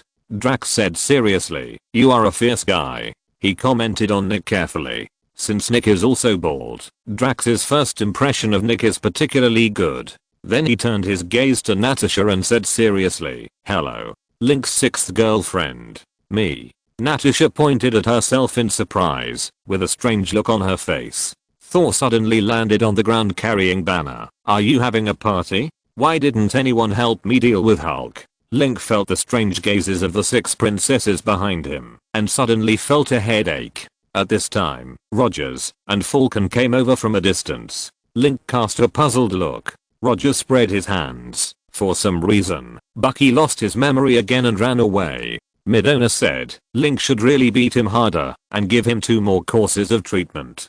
Tony frowned and asked, who is Bucky? The pirate who can split his body into multiple pieces? Rogers said in silence, he was my friend before I fell asleep. Tony opened his mouth and looked at Nick. Your men are too fragile? They don't work carefully. When you were recruiting people, did you only recruit the captain and call it a day and didn't notice that there were still people below? Rogers was silent. The catastrophe ended unexpectedly easily, but Rogers and Link did not feel relieved. The Guardians of the Galaxy, invited by Tony, played in New York for a few days. As a result, Star-Lord planned to leave the next day.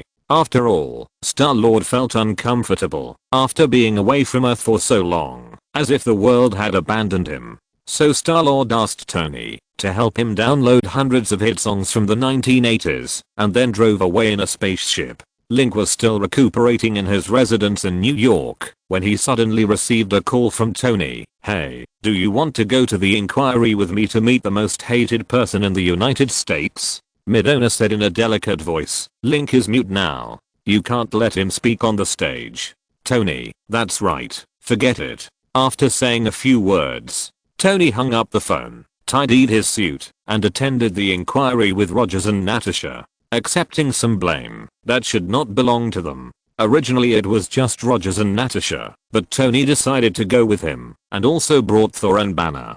Because this incident was so big, the government was disgusted with the existence of the Avengers. There would be many reporters, and Tony's outstanding public relations skills would be very useful. Tony said to Rogers, they must have seen the destruction of S.H.I.E.L.D. and planned to take over the Avengers and let us become regular soldiers. Rogers said, I've had enough of being a soldier. Chapter 263, Conflict at the Meeting. It was a clear decision for Tony to bring Thor and Banner. With the appearance of the T'Killers, the venue suddenly became much quieter. The tone of the government officials' inquiries to the Avengers was not as aggressive as in the original time and space. After all, they had to be careful of Banner. If he got angry, he would be green in the face. It would be easy to take them all down. Link, on the other hand, was eating snacks with Pepper, surrounded by several princesses, watching TV. Since several princesses occupied all the sofas in the living room, so Loki sat on one side with a small stool in his arms pitifully. Seeing on TV, his brother foolishly poked the microphone with his hand, making a dong dong dong sound, plus a head of ancient long hair, a red cloak and iron armor, and the people around him were not of the same style at all. So it was weird, no matter how you looked at it. Link watched the TV. Tony stood up with a smile and spoke passionately with his distinctive voice, sometimes fiercely and sometimes suddenly made some jokes that were not suitable for children. He turned the whole inquiry meeting into his own hosting party. The faces of those officials were extremely ugly. No matter how ugly their faces were, they had to hold it in. Because the camera kept showing Banner, the fearless reporters wanted Banner to transform on the spot and make a big news. Those officials were also afraid, so they didn't dare to say anything excessive to anger them. Of course, there was an exception for a young and reckless guy. Link was familiar with that young official. That guy had once made things difficult for Link in Nick's office and ended up being punished. The young and inexperienced official supported himself on the table, stood up with a righteous look on his face, and shouted, "Enough. Mr. Stark, how long are you going to quibble? I think I can question you people with superpowers on behalf of the United States. No, on behalf of the whole world. Tony interrupted hurriedly. Stop for a moment, sir. Who can represent the whole world? Why don't you want to call us superheroes like the outside world calls us? Don't forget, we saved the whole world you represent from Hydra a few days ago. The young and inexperienced official knocked on the table with his knuckles. Hydra, an organization that was destroyed as early as World War II? This disaster that has affected the entire Washington was caused by an organization that should have disappeared for 100 years. This is just your personal opinion. Let me ask you, how much trouble are you, the so-called Avengers, going to bring to this planet? Beside him, there was an old official who pulled the young and inexperienced official's clothes at this time. Then he played the role of the good guy and said in a gentle voice, "We have only one original intention. It is to ease the conflict between you people with special abilities and the public. You need to accept government control and cannot abuse your abilities at will." Thor suddenly poked Banner beside him with his elbow. "I'm talking about you." Banner's psychological endurance was originally not strong, and at the scene, the one who bore the most attention was not Tony, but Banner, who had been silent all the time. Provoked by Thor, Banner suddenly got angry. "Me? I'm talking about you, okay? What kind of place is this? Why did you put the hammer on the table?" The green-headed official played his green-headed nature and immediately pointed at Thor and shouted, "Come on, take his weapon away." Thor stood up suddenly and roared, "Who dares to touch my hammer?" The whole place was silent at once. Tony coughed, "Forget it. Thor, calm down." Tony looked at the young official, who was a little scared, and said, "You calm down. According to their age, Thor is not yet an adult, a teenager. Please be considerate of him." Thor pouted, "I shouldn't have told you about this." The Sky Princess was surprised. "What? That strong man is actually a minor?" Link nodded. He was also surprised. Thor shook his head and suddenly said with a pious face, "May Goddess Hylia forgive your stupidity." Link coughed twice. Thor believed in Goddess Hylia, and it looked strange, no matter how he looked at it. Then Thor threw the hammer back, and the people around him hurriedly dodged. Bang! It fell to the ground. Thor smiled and said, "Whoever can pick up the hammer, I will give you a planet." Tony raised his eyebrows and said, "You must keep your word. I will try it later." The young official did not dare to provoke Thor again. He looked at the Avengers and asked, "Where is the boy with long ears?" Pepper hurriedly said, my lord, they are talking about you." The young official opened a video. It showed the scene of Link burning 3 sky carriers with black flames. Even though it was a video, everyone could still feel the immense pressure and suffocation from the terrifying black flames. Then the picture zoomed in. Link's image was clear, with long silver hair, dark blue all over, strange red eyes, and a demonic aura. He looked like the demons and monsters in people's impressions. The young official said, "This unknown creature called Link destroyed 3 sky carriers with a weapon that is extremely lethal, which is more terrible than an atomic bomb. Such a large aircraft carrier was set on fire, but not a single residue fell. How terrible. He poses a serious threat to the Earth." Tony's face darkened when he heard the young official pointing the finger at Link, and he asked, "What are you going to say?" The young official said, "To ensure the safety of the people, you need to be controlled. And Link and Hulk need to be imprisoned." Tony smiled and said, "Why? Is it because Link and Hulk's skin color is different from others? Are you going to discriminate against people of color?" The young official was stunned, because skin color is a taboo in the United States. This performance made Tony furious. Because the topic turned to skin color, he dared not say anything. But before that, he dared to accuse these heroes who saved the world more than once. Another official said, "You must explain it to us clearly. Since the birth of Iron Man, the dangers encountered on Earth have increased. Why is this?" Tony hadn't spoken yet, and Natasha, who was standing by with her arms folded and a cold face, said, "Another conspiracy theory. I don't want to explain to you anymore. You want to monitor us? If you have the ability, try it." Then she pushed away the chair and left the venue. There was another sound of cameras snapping. Tony immediately asked Jarvis to control the screen. He showed everyone the scenes of the New York battle and other scenes of the Avengers fighting, getting injured, and bleeding. The last scene was the moment when Link risked his life to block the atomic bomb with his shield. Tony pointed to the lens of one of the cameras and said, "You see it clearly." Chapter 264, Bad Boys Alliance. The inquiry became more and more intense. Rogers was silent, while Thor and Banner quarreled over some trivial matters. The camera was pointed at them from time to time, fearing that the two would get angry and destroy the venue. Now Tony was the most irritable. Tony spread all the pictures left by their battle and played them on public television.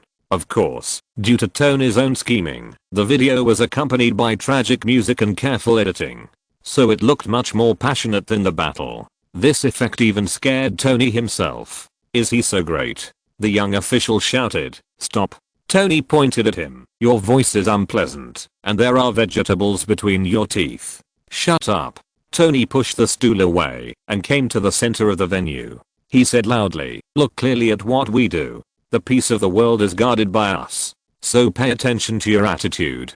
Don't treat us as criminals." Tony stared at a camera fiercely, making the photographer step back 2 steps, but Tony also closed it tightly. Just when the photographer thought Tony was going to say something harsh, Tony put on a chic smile and blew a kiss to the audience in front of the TV. Midona looked at the scene and immediately picked up Peppa. "No, you catch it." Huh. Peppa had a mouthful of cotton candy and a strange expression. Tony's actions caused cheers in the venue. Tony smiled arrogantly and glanced at the officials. He said, "Watch out. This planet will be safe under our protection." Then he clapped his hands and said to Rogers and others, "It's time for us to go."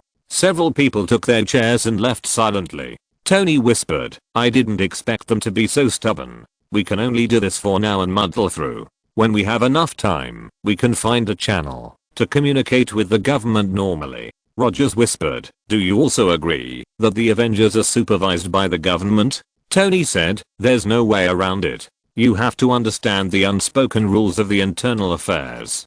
Dealing with these arrogant people is so troublesome." Rogers experienced the Hydra infiltration of SHIELD. He is no longer the perfect soldier who completely trusts the government and obeys orders. The most profound lesson that this disaster brought to Rogers is that the enemy comes not only from outside, but also from within. Tony spread his hands. "I don't want to be controlled by others." Banner said, "I don't know, why are they targeting Link so much?" Tony's face changed, and he chewed on what happened at the venue in his heart, and said, "Link's performance was too eye-catching. And, you have also seen Link's new image. It's black. Really, scary. This is probably the main reason. If it was his original harmless little face, there wouldn't be so many things. This experience is the same as what happened to Star-Lord, his idol. Although the rhythm and attention at the venue were controlled by Tony. But the problem was not solved, it was just temporarily suppressed. Tony was thinking about how to resolve the government's hostility. Rogers was thinking about the Winter Soldier. Banner and Thor were thinking about what to eat in the evening, and whether to go to Link's house for dinner. Thor, in my opinion, the diet of Earthlings is not heroic at all. Banner was shocked. How do you taste the heroic flavor from the food? Ahem. Link invited us to his house for a dinner. The food made by Zelda tastes very good. I have traveled all over the earth, but this is the first time I have seen Zelda's cooking skills. Tony snapped his fingers. Hyrule flavor. Rogers complained. Link's Tyrian feast should also be Hyrule flavor, right? Tony's face suddenly turned ugly. You are really a bummer. Why do you carry such a dangerous thing? Banner asked. Where is Natasha? At this moment, Black Widow came out from a corner coquettishly and said with a smile, I'm here. Rogers asked, why did you leave without saying goodbye?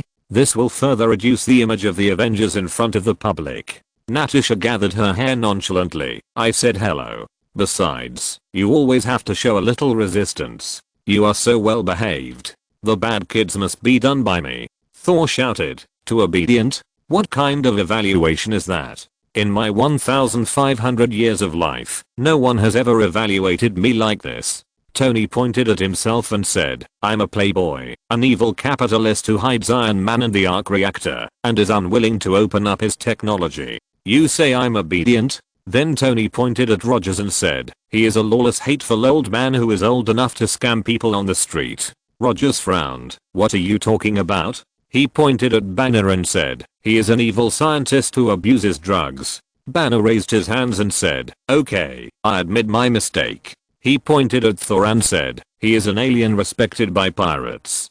Thor smiled and said, I heard my father talk about his experience in Northern Europe. It's quite interesting. Then Tony spread his hands and said, in the Avengers, there are no obedient children except Zelda. Even Link is not a good person. Think about it carefully. Who among you present has not been beaten by Link? Natasha waved her hands. You misunderstood me. Do you think that you few people can take down the entire US military? Tony smiled and said, if the military doesn't use nuclear bombs, it will be easy. If they use nuclear bombs, it will be even easier. Natasha said, that's the problem. Not only you, but the whole world knows how powerful you are. Why is the government still so aggressive towards you? Are they simply overestimating themselves? Rogers then said, they are sure that we will not be their enemy. They are fearless and will make further advances. So they have to respond with resistance. Tony nodded. That makes sense. Everyone was waiting for what Tony said. As a result, Tony laughed and said, so let's go to Link's house and have a meal. Zelda grilled a lot of meat. Everyone. Thor laughed and clapped his hands. I like meat and wine. Natasha said, there is meat, but forget about wine. People in Hyrule don't like to drink. Rogers couldn't help but smile on his heavy face. I'll go over too, to see if Peppa has gained weight. Rogers and others came to Link's house. Peppa's voice was heard from afar. I'm here. Banner laughed. Peppa's English is getting better and better. Who is it? Peppa asked in a soft voice, carefully opening a crack in the door, looking at the person outside. Tony pretended to be fierce and roared in a low voice, I'm going to cut you into 80 pieces and make salad. Ah. Bad guy.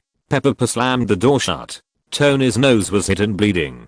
Chapter 265 Energy Attribute Reversal. Tony covered his nose and cried out in pain. Peppa, I was just joking. You are deliberately taking advantage of the situation, right?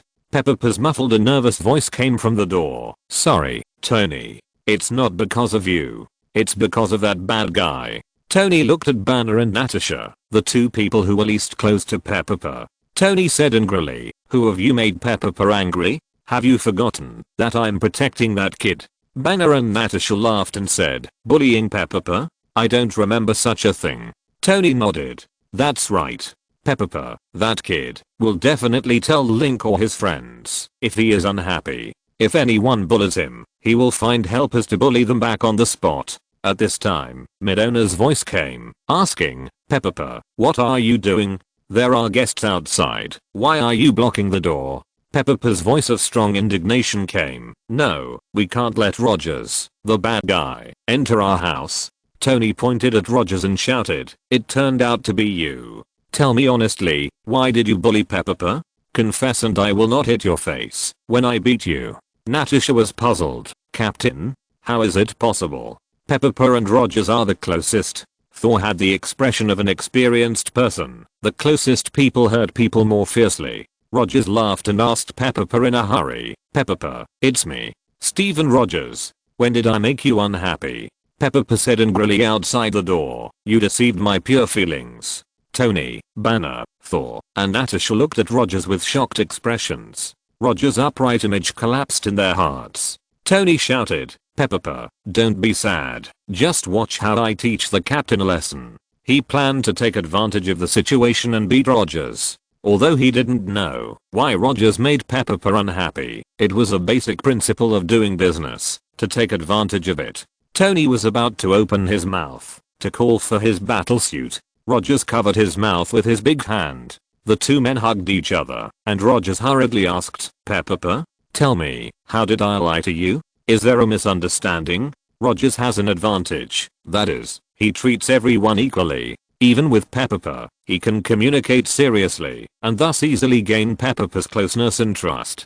As if sensing the sincerity of Rogers' words outside the door, Peppa quietly opened the door and let several people in. Peppa put his hands on his waist and glared at Rogers, looking at him with an expression of looking at a heartless man. Rogers was even a little panicked. He really thought that he had done something terrible and was sorry for Peppa. Pepper said, tell the truth. On the alien planet, why did you lie to me?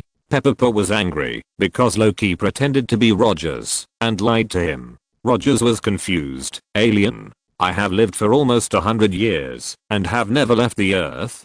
Tony and Thor immediately reacted. It was Loki who did it. So a group of people went to find Loki excitedly. Loki was really wearing a nanny skirt at this moment, vacuuming the blankets of Link's house. When he looked up, he saw Rogers and a group of people rushing over, and they were not friendly. Loki hurriedly put on his self-proclaimed elegant smile. Hi. I just saw you on TV. Rogers came over. I'm very angry. Although Loki didn't understand what was going on, he felt the danger. So he smiled calmly, took off his apron, clapped his hands, and shrugged. Suddenly he ran away with a whoosh. I didn't do anything bad.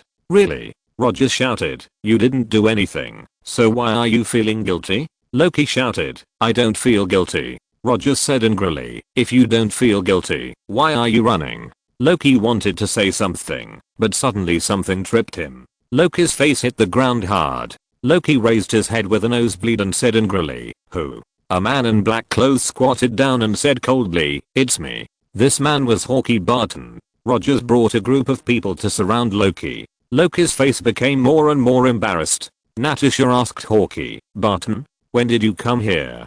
Barton smiled and said, just came here. I practiced archery with Link for a while. By the way, stop making noise and be quiet. Link is training in this house.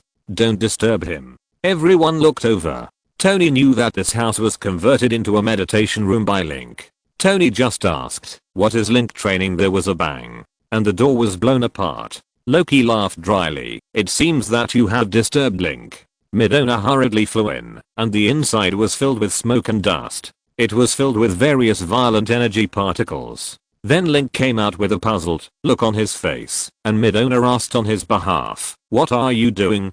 Natasha opened her mouth. Link, how do you look? Everyone saw in front of them. Link's long golden hair hung on his shoulders, his clear light blue pupils, and his skin was almost pure white, but very healthy and delicate. Link returned to his original appearance. Banner said with a smile, congratulations. Tony smiled. Yes, you have finally changed back from the image of a big devil. Rogers was very serious. I don't think it's good to comment on other people's skin color. Tony sneered. Come on, Link and we are not of the same race, okay? While Link was supporting a few Zeldas to cook, he ran into the meditation room to activate the hero's certificate, trying to reverse the energy attributes in his body. This is much more difficult than an ordinary person's surgery. This is to reverse the attributes in the body and then let the power of the hero's certificate penetrate into every part of the body, merge the power of the hero's certificate with his own power, and slowly affect the physique. This is very difficult, but Link is not afraid of difficulties. So the reversal progressed little by little, and similarly, the more the reversal progressed, the more difficult it was. Link almost condensed his spirit into substance, and just now it was the most critical moment. Suddenly there was a noise outside the door. Link almost lost control of himself, and the powerful power of the hero's certificate leaked out. It directly blew up the protected meditation room into a mess. Fortunately, Link gathered his power quickly, otherwise it would have destroyed an entire residential area. Although there was interference, Link looked at his white palm, and it seemed that the energy attribute reversal was completed without any danger. When Link was still thanking his good luck, his face suddenly froze, because he saw that on his palm, blue-black stripes appeared. Chapter 266, All on Mutation. You guys. Link is going to be angry. Midona sat on Link's shoulder, holding her face with her two little hands, and said with a smile. After all, reversing attributes is not an easy thing. Their quarrel outside the door still affected Link. There is still a part of the energy attribute in the body that has not been reversed. So now there are two completely opposite energy attributes coexisting in Link's body. And the external manifestation is that his face has become white and black, one eye is red, and the other eye is blue. There is also a strand of gold and a strand of silver in his hair. The aura of the demon and the light coexist, which is very strange. Huh. Link glared at Rogers and others. Although the Avengers are people who have experienced great storms, they still can't help but get nervous when they see Link angry. After all, Link has beaten almost everyone except Natasha, and those who have not been there have also suffered a lot at Link's hands. The Avengers were in a panic and hurriedly pointed their fingers at Loki, who was sitting on the ground. It's all his fault. Loki opened his mouth and had a lot of pain to say. Thor, you also followed outsiders to cheat your brother? Loki shouted. Midona giggled. She thought it was interesting that Link had become like a zebra. Peppa looked left and right in Roger's arms, still not sure what had happened. Just when everyone didn't know how to deal with Link's thunderous rage. Suddenly, the Sky Princess ran downstairs and said happily, "Everyone, dinner is ready." Midona and Peppa's eyes lit up immediately. Link was the same. When he heard that dinner was ready, he was too lazy to bother these guys and ran upstairs happily to eat. Everyone breathed a sigh of relief. Tony panted, "Link's power is so scary now. Where did that cute little boy go?" Thor said disdainfully, "You are too cowardly." "Ha." Loki said angrily, "What qualifications do you have to say that when you sell your brother?" Hawkeye scratched his head. Before Peppa rubbed against Roger's arms, he shouted, "Let's go eat something delicious." So everyone went upstairs. Suddenly, I saw Nick and Hill sitting at the dining table. Nick said in a deep voice, "Hey." Tony was surprised and said, "Nick, are the remnants of S.H.I.E.L.D. gathering here? Where's Coulson?" I saw a middle-aged man with a pitiful hairline, wearing an apron, holding a plate of food on the table. Link was already sitting at the table, waiting for the food to be served, and then he started to eat. Speaking of eating, Link was very happy, shaking his body with the tableau. At this time, the Sky Princess ran over and sat next to Link. Her mission had been completed, so she ran over secretly to seize the opportunity. The food in Hyrule is all oriental. It pays attention to the combination of ingredients and seasonings, and is mainly cooked. Next, the Washang Princess came out, covering her hands, looking at the positions of Link and the Sky Princess, thinking about it, and decided to sit on the other side of the Sky Princess, giving the seat next to Link to Zelda. Among the three princesses, Zelda has the best cooking skills, followed by the Sky Princess, and the Washang Princess is not good at it at all. But out of a strange sense of self-esteem, Princess Washang reluctantly joined the ranks of cooking. At least she was good at knife skills. Midona cheered and flew over, and flew into Link's arms. Link gave Midona a puzzled look. "Where is Fangire?" Midona shook her huge thick iron crown, and pulled Fangire out from it. For some reason, Fangire has been very sleepy and listless these days, which made Link a little worried. Midona comforted Link and said, "Don't think too much. Fangire is in good health. She is a dragon after all. When will the meal be served?" At this time, the food was full. Zelda, wearing an apron and a dress like a good wife and mother, walked out and sat next to Link. Upstairs is an open-air terrace, and the sea breeze is very comfortable. Everyone enjoyed the food very quietly, except for Midona and Peppa. No one else talked much. If they talked too much, there would be no food. Link swept the food very quickly. After enjoying lunch, put away the tableau. Peppa rolled around on the table with his round belly, and Midona jumped around as Peppa rolled around. Tony rubbed his neck and said to Nick, "Tell me, what do you want us to do? You don't like visiting other people's homes." Nick felt a little embarrassed for some reason. He glanced at Coulson and said, "Go ahead." Ahem. Coulson coughed, then said, "Hydra stole the Mind Gem staff." Loki's eyes widened. "What did you say?" Tony knocked on the table with his knuckles and said, okay. A staff that even Link can control. Such a dangerous weapon. You just lost it like that?" Coulson said, "So it's embarrassing. But we have found the exact location of the remnants of Hydra, and the Mind Gem staff must be there." Zelda frowned. "Are you going out again?" She said to Link, "I'm going with you this time." Natasha asked, "Hydra took the Mind Gem staff. What are they going to do?" Nick said, "I don't know. It's not a good thing anyway." Rogers remained silent. When he heard the word Hydra, Rogers felt a little annoyed. After all, the evil organization that he had fought so hard to destroy did not actually die, but thrived. This is very uncomfortable. You know, he was frozen for more than 70 years in order to destroy Hydra. Peppa came over, put his two little hands on Roger's big hands, and asked tenderly, "Are you unhappy?" Rogers and Peppa had reconciled just now. Seeing this green little face, Rogers felt much better. He said seriously, yes, but it's much better now. Nick said, didn't Link also sleep for 100 years? He was fine. What's wrong with you? Zelda and Link smiled bitterly. At this time, Yaya, who was sleeping soundly on the table, suddenly glowed. Midona shouted, wow. Yaya brand bedside lamp. Then she reached out to touch it, and was burned by the scorching heat on Yaya's body. She withdrew her hand in a whoosh. Banner asked, what's wrong with this little dragon? Yaya's body temperature was getting higher and higher, and the people around him felt an unbearable burning sensation. Soon, the table was ignited, and then a dragon-shaped outline was burned out, and Yaya fell down. When it was about to fall to the ground, it was caught by Link with his bare hands. The Sky Princess hurriedly said, be careful, it's hot. Link shook his head.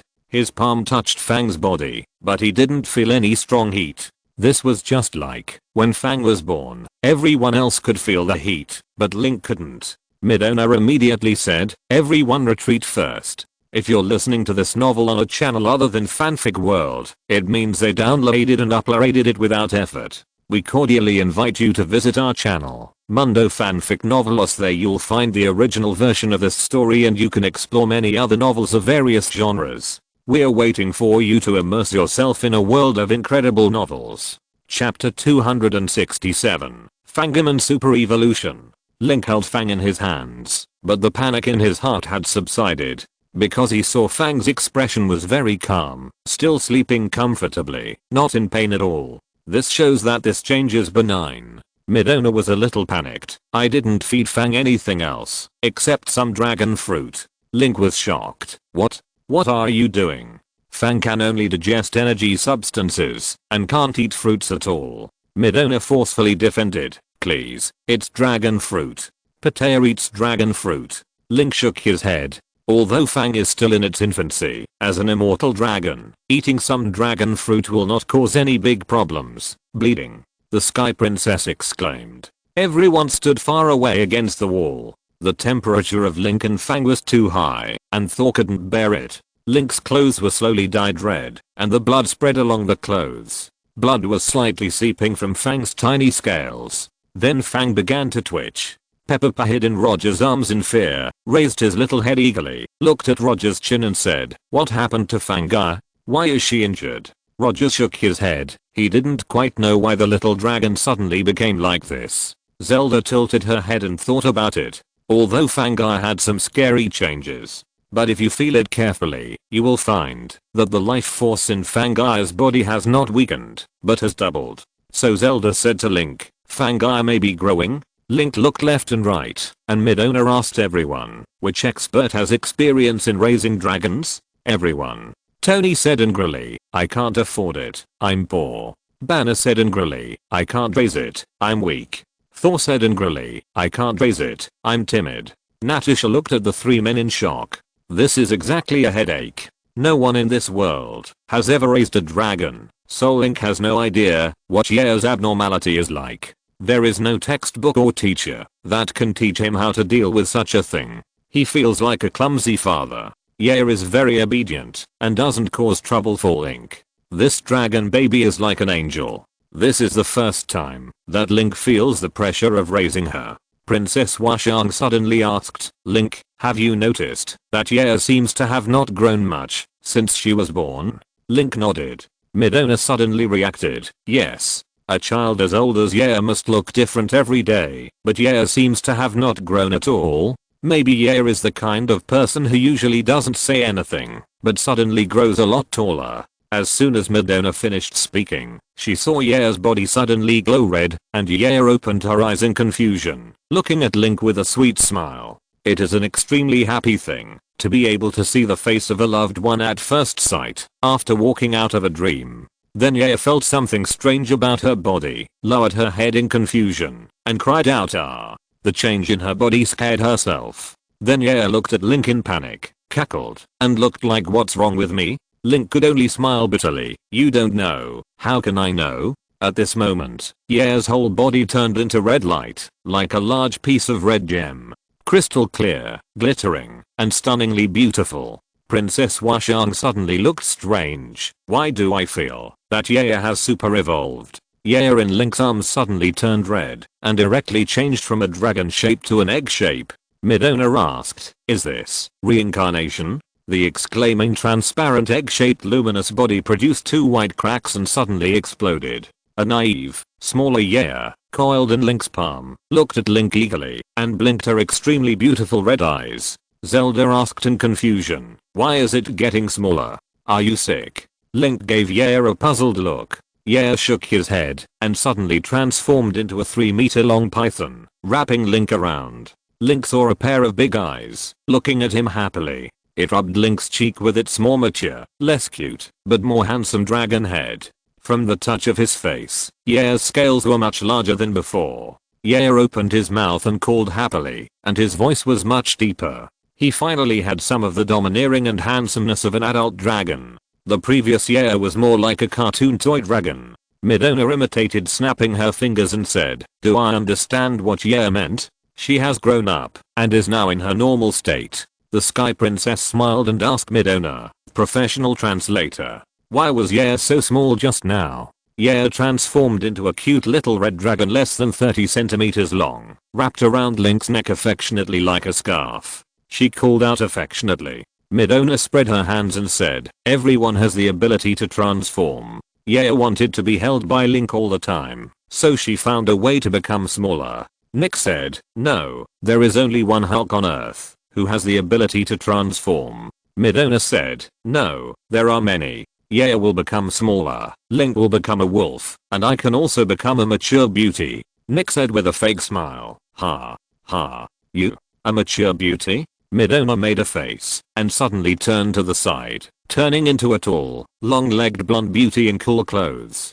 Midona took the opportunity to hug Princess Washang and Zelda beside her and smiled charmingly. This is my true appearance. Are you shocked by my beauty? At this moment, Fangaya suddenly pestered Link, wanting Link to turn into a shadow wolf and roll on his furry back. Link had no choice but to turn into a black and white Link wolf with a black light on his body. Fangaya cheered and jumped into Link's hair, drilling his head around. Nick, Natasha, Hawkeye and other people who had never seen Link and Natasha's transformation were all shocked. Nick suddenly exclaimed, so cute. Midona was puzzled, isn't it a bit strange to describe me now as cute? Not you. Nick said, I'm talking about that cute little wolf. My god. Link, this damn heartbeat. Midona was so angry that she turned back into the original doll Midona, sitting on Princess Washang's shoulder, staring at Nick fiercely, thinking of some vicious revenge idea, like putting shoe polish on the soles of his feet, or spraying hair growth agent in Nick's nostrils. Chapter 268 Hardcore Travel. Things ended without any danger. Yaya was no longer sleepy and pestered Link to play with him. Link didn't need to do anything, just wait for them to work out a feasible plan to disintegrate Hydra's participation. In order not to alert the enemy, the plan was very thorough, and the Avengers were not in a hurry. They were looking for the opportunity to eradicate it with one blow. Of course, for Link, there were only 4 steps. Going out, attacking, ending, and going home for dinner. Among them, eating was the most important. Tony was excited to develop a new type of robot with Banner, because his and Link's home address was exposed. So Link and others moved directly to New York. Stark Tower has also been renovated. The members of the Avengers officially settled in New York. Tony asked Natasha, I heard from Rogers that the salary at SHIELD is very low. He couldn't even afford a house in Brooklyn and was forced to move to Washington. You are too stingy, aren't you? Natasha acted pitiful. Of course I'm pitiful. Even my sports car was purchased through special means. Tony pouted. He felt that Natasha's special means had many meanings. Natasha suddenly asked, where is Link? Why haven't I seen him for half a month? Tony said, he went out to travel with the 3 princesses. He entrusted Peppa to the captain first. At this time, Rogers came in holding Peppa. Peppa waved his little hand and said hello, hello. Natasha and Tony also waved. Peppa jumped to the table. He picked up his own small cup, and with the help of Rogers, he poured himself a glass of juice and drank it with satisfaction. His lips were wet. Rogers said softly, be careful. Then he wiped the corner of Peppa's mouth with his handkerchief. Peppa cried tenderly, "Thank you." Tony said, "Captain, you want to raise Peppa as your son?" Rogers looked up and said, "Really?" Natasha smiled and said, "You will be a good father in the future. I can guarantee it." Rogers sighed. "Things like falling in love are not suitable for an old man like me." "Really?" At this time, Banner walked in. There was a beeping sound from the phone, and Banner smiled and showed the phone screen to Rogers. "These two children over 100 years old are very loving." That was the photo Zelda sent to Banner. 5 princesses and Fang surrounded Link, wearing travel clothes, and showing bright smiles. Even if it was just a photo, you could feel their happy atmosphere. Natasha suddenly sighed, "I want to join in." As soon as she finished speaking, she found that everyone was looking at her in shock. Tony whistled, "Damn Link. I should be the most popular person on earth." Hawkie came over at this time. Just hearing what Natasha said, Hawkie smiled evilly and said, "You and Link, don't you think the style is wrong?" Tony straightened his clothes and said, "Yes, your style suits me very well." Natasha narrowed her eyes and said in a hoarse voice, "Are you talking about the cold and beautiful female killer and the vulgar rich man?" Tony smiled. "This plot is outdated." At this time, Thor also came out dragging Loki. Loki struggled and said, "I don't want to." Thor said coldly, "Don't play dead. You have to do it." Loki said angrily, "Enough. Don't think I don't know what you are thinking. You cowardly man." Hawkie crossed his arms and asked, "Are you brothers killing each other again?" Loki snorted coldly, "If you have brothers, you can feel lucky. Because your brothers are never the stupidest." Rogers and Peppa were playing. Peppa's attention was attracted by the gods. He ran over and jumped on Loki's head. He put his hands on his waist and said in a serious voice, "Don't quarrel. Don't quarrel. If there is anything, I will help you to deal with it. No judgment." Thor forced a smile. "It's not a big deal." Loki roared, "Why don't you dare to say it?" Thor's face was livid, and he looked at Loki in silence. He spoke word by word, "Loki, you disappoint me so much. How could I have a brother like you?" Rogers also came over. "Don't quarrel. If you have any difficulties, tell us. We can do our part." Seeing the serious atmosphere, everyone came over, and their attitudes were very serious. But Thor and Loki looked at each other awkwardly. Thor coughed, "You are too serious. It's not an important matter." Peppa patted Thor's waist seriously. "Thor, friends don't need to force each other." Loki sneered, "You think too much." He stood up and straightened his clothes. Looking at everyone, and then at Thor who was embarrassed, he pointed at him and gritted his teeth. "My idiot brother. He was late for a date with Jane and made her angry. Then he wanted Jane and me to explain that I stabbed him and caused him to be seriously injured, so he used the excuse of being late. You guys judge." The Avengers. Thor was looked at by everyone's strange eyes and smiled awkwardly. "Didn't Loki really stab me?" Peppa murmured, "Idiot." Everyone nodded silently. Tony reluctantly put his foot on Thor's shoulder and said with the attitude of an old captain, "Little brother, if you want to coax a woman, I have many ways here. I call you this woman." Tony passed on his experience in dealing with girls to Thor. Thor's face suddenly became solemn, and then the two walked further and further away. Thor didn't take a breath of cold air. "I see. Genius insight." Natasha sighed. "Loki, it must be hard to have such a brother." Loki hummed aggrievedly. Yeah, is this the place?" Link held Yeah in his arms, followed by the princesses who were traveling around. Mipha also ran out, flying freely. They uphold the travel tradition of the people of Hyrule, and only go to dangerous and desperate places. If it is not dangerous, it is not worth going. So they traveled deep in the Siberian jungle, all the way north. Halfway through the play, Yeah suddenly became very agitated, flew in front of Link, and gestured to Link. Because Yeah is still a child, he can't express the strange feelings in his heart. So he just pulled Link's hair and dragged him away. The Sky Princess guessed excitedly, "Is there any treasure of the dragon?" The Washan Princess smiled, "Just don't be a big monster." Zelda looked left and right. Said, "It feels so strange here. I seem to feel a little bit of Ganon's curse." Link was stunned. Zelda and Ganon have been entangled for 100 years, and Zelda is most sensitive to the breath of Ganon's curse. If she said that, Chapter 269 Kill that time traveler. Yaya tilted her head and sniffed everywhere with her wet little nose. She didn't know what the strange feeling in her heart was. This was the first time, and she had never had it before. It was like traveling in a strange country, passing by a small town, and suddenly found that the town was exactly the same as the place where she lived in her childhood. But she didn't know how to express this feeling to Link. She only knew that this feeling was very important, and she had to find it. That's why she begged and bit Link's hair, taking him around everywhere, and had long deviated from Zelda's scheduled travel track. This is a taboo for ordinary travelers, but not for Link. Although Siberia has a rugged environment and maintains the ancient austere and wild temperament, but for Link, it's nothing. He has climbed volcanoes, snow-capped mountains, and icebergs, and can live comfortably even in the South and North Poles. The unlucky ones are the fierce wild animals here. The three princesses are also Hylians. Although their bodies are far less strong than Link's, they are also better than the average level of Earthlings. Link walked forward in the primitive jungle that has not been developed for hundreds of thousands of years. The three princesses followed behind him and chatted. After walking for a while, Link felt a little disappointed. Because even though this place was sparsely populated, there were no rich resources. No dangerous animals appeared to trouble Link, which made him feel a little bored. He missed the mushrooms and fruits that were everywhere in Hyrule. Wherever he went, there was a little harvest waiting for him. Zelda ran over, pulled down her scarf, and exhaled a large breath of white air.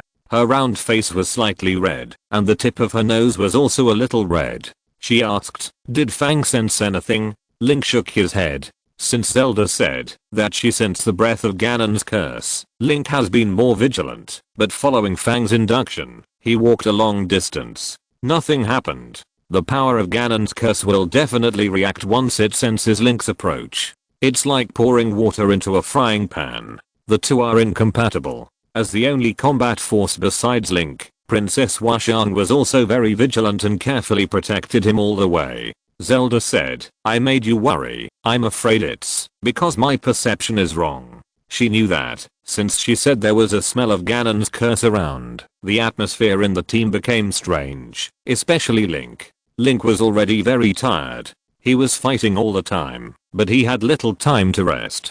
He finally went out for a trip, but he encountered the interference of Ganon's curse again. Link was already angry because of the incident with the Sky Princess, so naturally he couldn't be in a good mood. "No, you can't sense it wrong," Midona said. "Zelda is the most sensitive to the power of Ganon's curse in the team. She can't be wrong." Link adjusted his mentality. He must keep himself energetic. He knew his position in the team very well, and if his emotions fluctuated, the whole team would feel uncomfortable. Anyway, before Ganon was completely defeated, he would definitely be entangled with Ganon. Just like wandering in the Hyrule continent, even if he forgot his memory, the ominous red moon that appeared from time to time, and the ghost-like Hyrule castle in the center of the continent would constantly awaken his responsibility. This is a burden that Link cannot escape. Link didn't plan to escape. Just as Link readjusted his mentality, the golden pattern of the holy triangle on his chest reappeared, emitting a faint glow and a mysterious faint sound. Link's heart was shaken, as if he had suddenly fallen from a dream. His body suddenly became excited, and the remaining reverberation of the part of his body that was a traverser completely dissipated.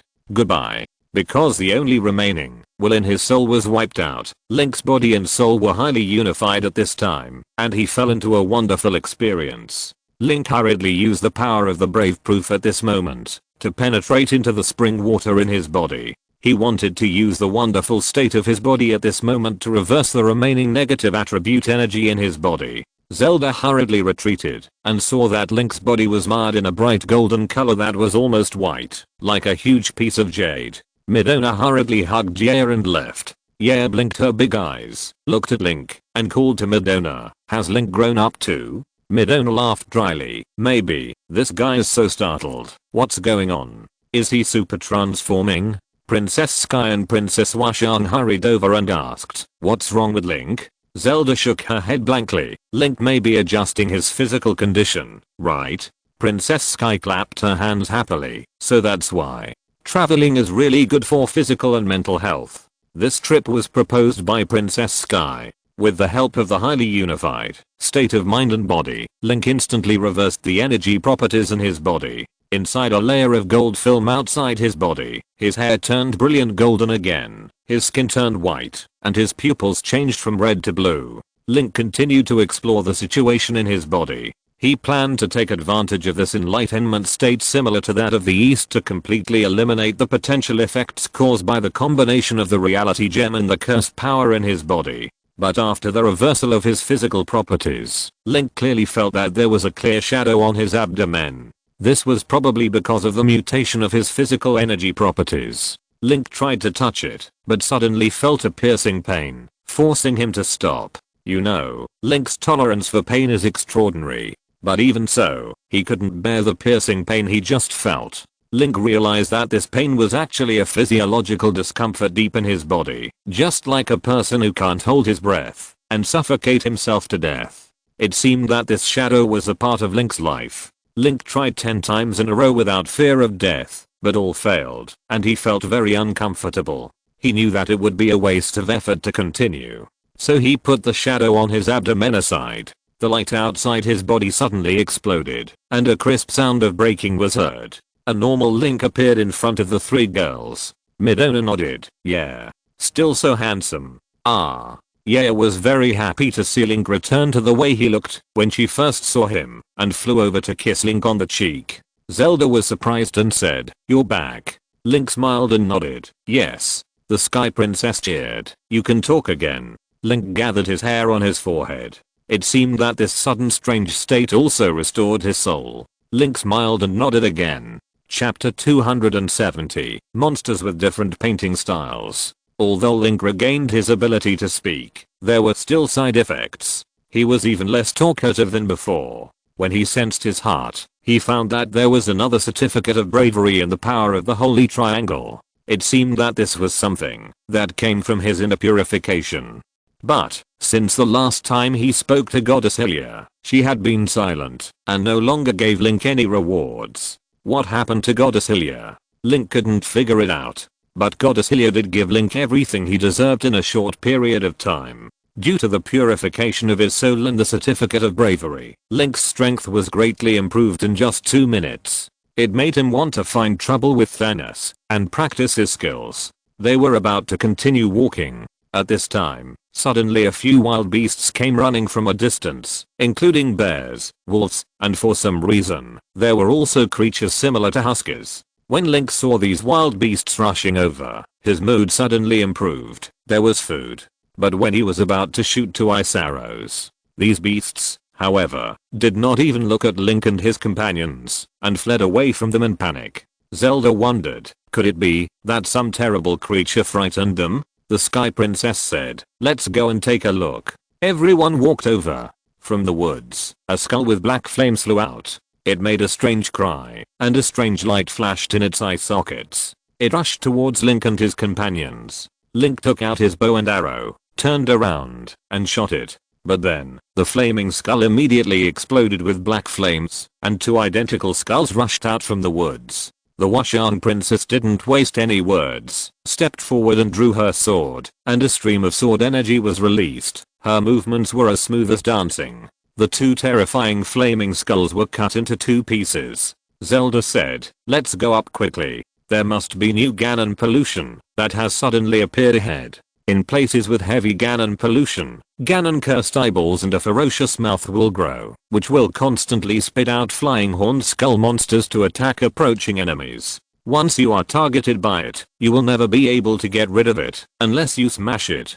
Link opened his hand, and spurted out a lot of white cold air, freezing the ground into a smooth ice road. Link pulled Zelda, smiled and stepped on the ice, and slid over leisurely. The Washan princess also reached out to the Sky Princess and smiled. "Let's go too." The Sky Princess looked at the Washan princess, and blushed a little. She had just witnessed the Sky Princess's handsome attack, and was quite envious. She also felt a little sour. They are both Zelda. Why is the gap between the 2 so big? The Sky Princess smiled shyly, and stretched out her hand. The Sky Princess smiled, and took her to slide quickly with Link and the others. Midona also thought it was fun, patted Link's head and said, "It should have been done earlier. It's so much fun to travel this way." Link slid directly over the ice and saw the mountain road ahead, covered with a layer of thick Ganon pollution. It was just like the Ganon pollution in his memory, covered with a layer of dirty purple mud, gurgling and squirming, like some kind of living magma. And there were eyeballs and worm-like mouths on it. The mouth suddenly made a chewing motion, like spitting out chewing gum, and spit out a skull with flames. This time it was Zelda who whistled. The small flying bird in the backpack flew out and directly blasted it to pieces with a laser. Then Link also had a thought, and summoned an iron sword, Midona's collection. They had swiped out a lot of monsters on Thunder Planet before. Link controlled it with a magnetic grabber, and directly pierced a black light, inserted it into the Ganon contaminated eyeball. The pupil of the eyeball trembled wildly, and then suddenly exploded with dirty mucus and exploded. Then the Ganon pollution also turned into a ball of black smoke, and was blown away by the wind. Midona said in surprise, "Wow. It's the treasure chest." Under the Ganon pollution, there was a rotten wooden box hidden. Link was not tempted. According to his experience in Hyrule Adventure, there was usually nothing good in the treasure chest. Midona patted Link's head with two small hands. Link, can you let me open this treasure chest? I'm very good at opening treasure chests. I can definitely get good treasures." Link didn't care and nodded. Midona kissed Link happily and looked at the three princesses around with their eyes fixed. Seeing that Midona was a child now, she enjoyed it. Then the three princesses looked at each other. What kind of life is this? Am I still the unique princess of the Kingdom of Hyrule? Midona ran to open the treasure chest happily. Link folded his hands and watched. He wanted to see what kind of expression Midona would have if she opened 5 useless arrow feathers. Midona rubbed her hands carefully and then mumbled something in the language of the Shadow Kingdom. According to Link's memories, she was probably praying for good luck. Midona grabbed the edge of the box, her eyes fixed, and she opened the box in one go. "Why is there nothing here?" Link was stunned and said hurriedly, "Get out of here." Even if there was nothing good in the treasure chest, there would at least be some random things. It was impossible that there was nothing. Out of the alertness of a warrior, Link immediately found something wrong. As Midona looked at her in surprise, a row of sharp teeth suddenly appeared on the edge of the box, and a huge tongue and sticky skinny arms suddenly crawled out of the bottom of the empty box. The treasure chest stood up and turned into a weird monster. Midona was stunned. The monster that the treasure chest turned into opened its mouth wide and was about to bite off Midona's head. Link spread his wings and rushed away quickly. He picked up the dazed Midona, and then a bright white lightning burst out of his body, directly knocking the ferocious monster that the treasure box turned into away. Link was so surprised that he couldn't close his mouth from ear to ear. What the hell is this treasure box monster? Are you sure it's a monster in the Zelda game world? The style of painting is a bit wrong. Midona suddenly sniffed and wiped her tears and cried. Link was immediately furious. This bastard treasure box monster actually scared Midona. Midona is a person who can take responsibility. Although she is naughty, she is actually very mature inside. This seems to be the first time Link has seen her cry. She opened the treasure box with great expectations, but she opened such a strange thing. What a big blow Midona's heart was. This is the first time Midona really showed her childlike side. Link looked at the ferocious treasure box monster. Under Link's emergency lightning, it didn't die, and stood up, and rushed over without knowing whether to live or die. Link smiled angrily. Dare to scare Midona to tears. Even if your style is different, I will kill you in front of you. Chapter 271 Killing the Cyclops Skeleton. Link attacked with great rage, so extraordinary that even the god of thunder would not dare to take it head on. He held Midona in one hand and the master sword in the other, thrusting forward. A bolt of lightning as thick as a bucket burst out, illuminating everything around him, leaving only a terrifying white streak. The bright white lightning instantly penetrated the body of the treasure chest monster. It also blew through the time mountain behind it, creating a large hole that was so deep that it seemed endless, and it was unknown how far it extended. At the edge of the hole, there was a snake hole, and a frightened little gray snake poked its head out blankly. It was so scared that it could only spit out its tongue and immediately twisted its body and ran away as if it was fast forwarding. Yair's eyes lit up, and he chased after it with a ferocious look on his face, bullying the poor little snake. The treasure chest monster was blasted by the strong lightning, leaving only 2 legs, and its body and treasure chest were directly shattered by the lightning, leaving nothing. The 2 thin and raw legs also shook twice like chopsticks, and fell to the ground. Link smiled at Midona, who was sniffling in his arms. "I have helped you solve that bastard treasure chest monster." Midona rubbed her eyes. She was a little embarrassed about her own loss of composure. It was too embarrassing. Midona muttered, "It's annoying."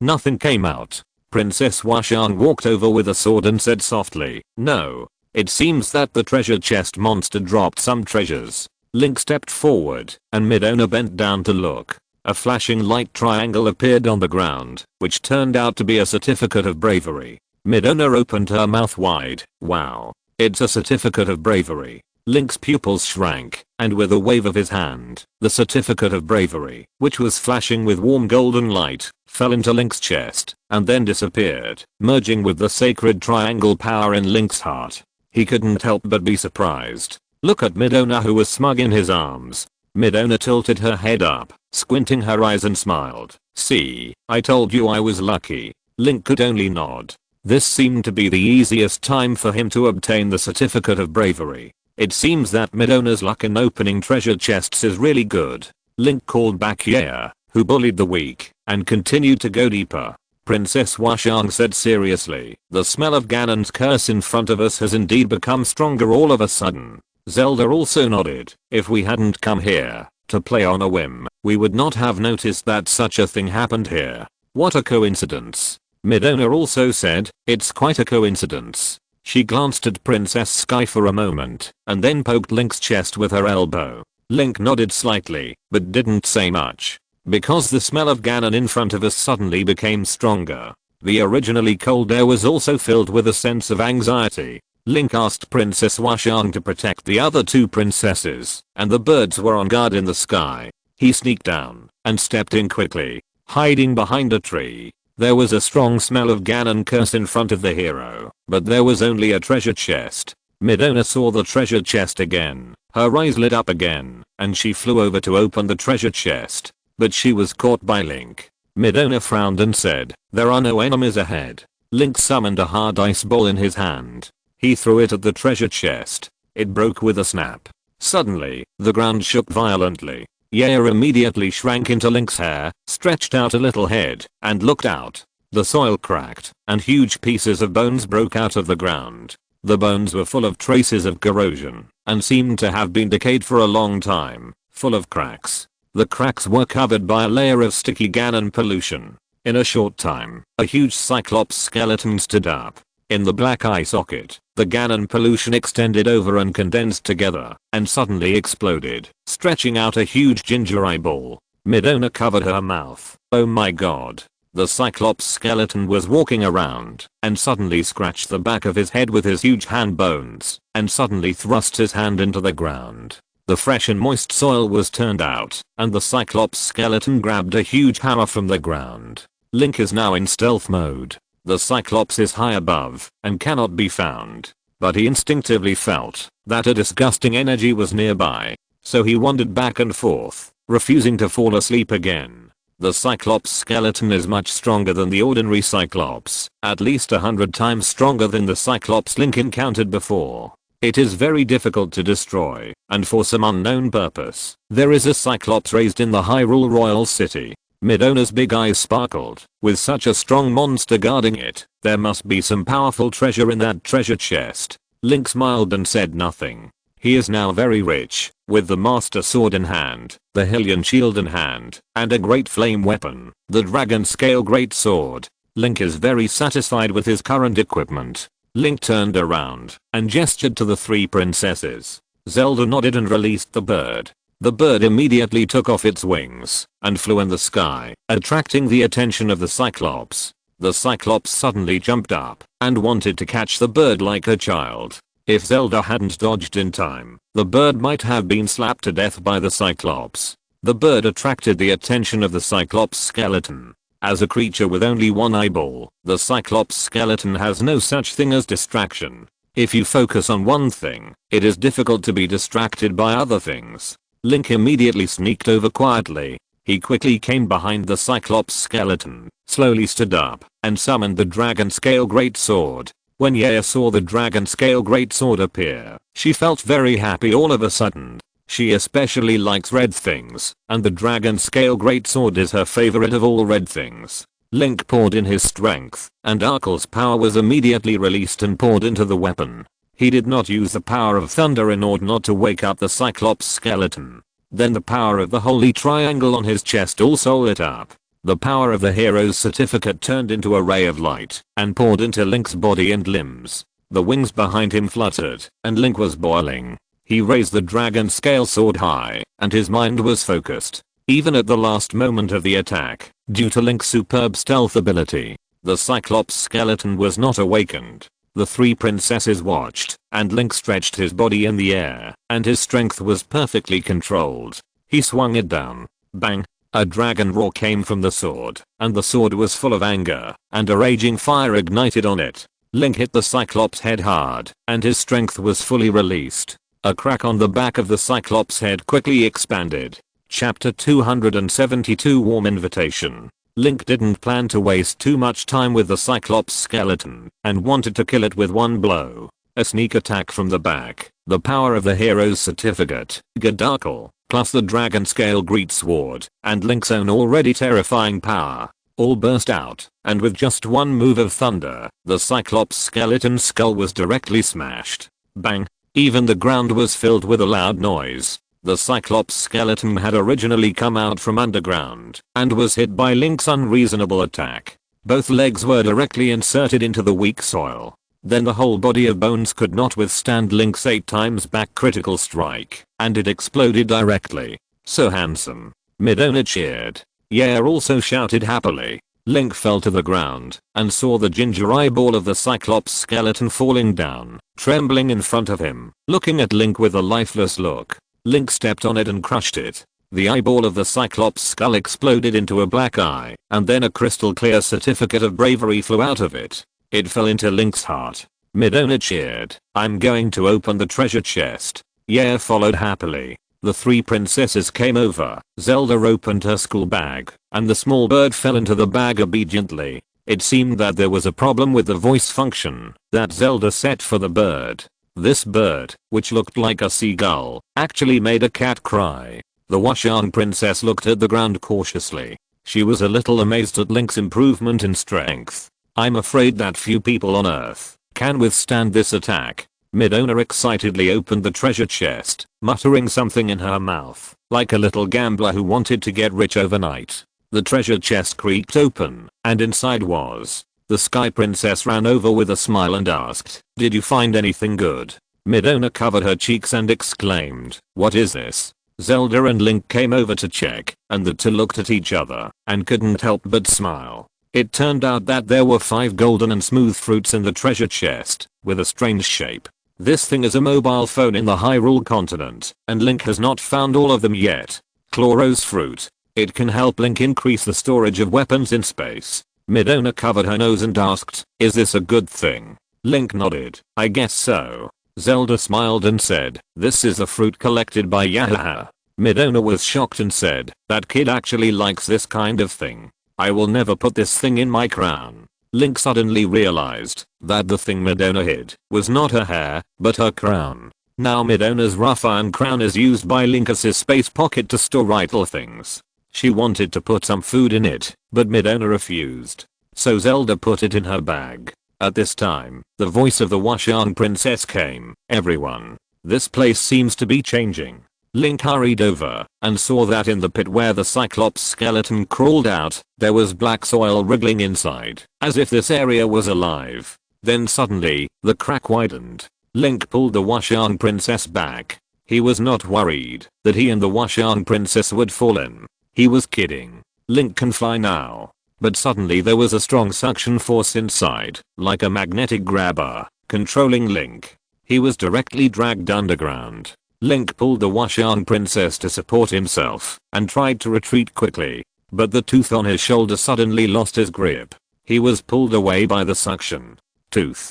Midona hurriedly used her golden hair to quickly grab Tooth, and her little hand tightly grasped Link's hand. Just as Link was about to remind the other two princesses to leave here quickly, he saw Zelda and the Sky Princess sliding out along the edge of his eye sockets, screaming and falling into the deep hole. Link hurriedly called out Mr. Din and threw it to the Washan Princess. The Washan Princess understood and threw out the whip directly, tying the waists of the two princesses. So the few people were completely supported by Link to avoid falling into the underground cave. Link flapped his wings and evacuated quickly. Looking at the cave below, he was puzzled. This cave is too weird. With Link's strength, he couldn't break free from its suction! Exclamation mark. But Link hadn't felt the power of Ganon's curse yet. Could it be that there was a distorted position in the space of this area? Zelda at the end hurriedly shouted, "Link, can you hold on?" Of course. Link gritted his teeth and pulled everyone out inch by inch. If it was just him, he could escape. If he could use all his strength, he could also escape with everyone. But he had to pay attention to one problem. That was the bodies of the princesses. Princess Washan was fine, as she looked weak, but she was actually very strong. But the other princesses, as well as Midona and Yea, were all injured by the strong suction and Link, and it was possible that they would be torn apart. So Link had to use some of his strength to cover everyone's body to protect them. But this way he couldn't use all his strength. Despite this, Link still had a little advantage in the battle with this strange suction. He dragged everyone out little by little. Midona looked behind Link and suddenly screamed, "Get out of the way, Link." Link immediately realized that something was behind him and was also hitting him. After all, it wasn't just them. The surrounding trees and rocks were also affected by the suction and pulled into the cave. Link was hit by two large rocks behind him in succession, and he was bleeding, but he didn't say anything. Even if a tree trunk hit him, Link could barely block it. But he still looked back and checked, and his face changed immediately. A panicked brown bear rushed towards him. Bang! Link was hit hard. His body moved forward half a meter, but Link still stopped the charge in time. But this time it was not over. The object of collision this time, the brown bear, was a living creature.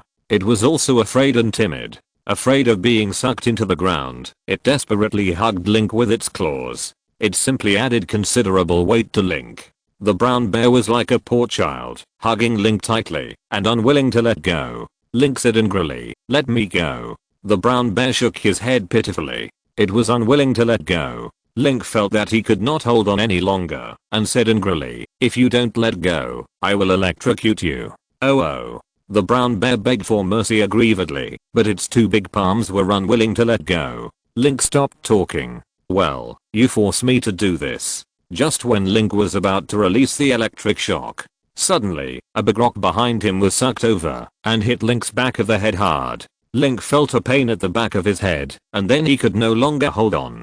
Everyone, including a brown bear, was sucked into the cave. Chapter 273 Underground Maze. Link woke up and found himself in a dark cave. He stood up and looked up. He wanted to fly back along the hole he fell into, but found nothing above his head, just a rough stone slab covered with moss. "Princess." Link turned around quickly, his eyes swept around, and his body turned around, but he didn't see a princess. He heard a muffled sound. Link was startled and found that he stepped on something soft and jumped away quickly. He saw that the thing he was standing on was actually that hateful brown bear. If it weren't for it, Link and the others wouldn't have fallen into the cave. He was so angry that his eyebrows stood up, rolled up his sleeves, and planned to give the brown bear a good look. The brown bear rubbed his head and sat up.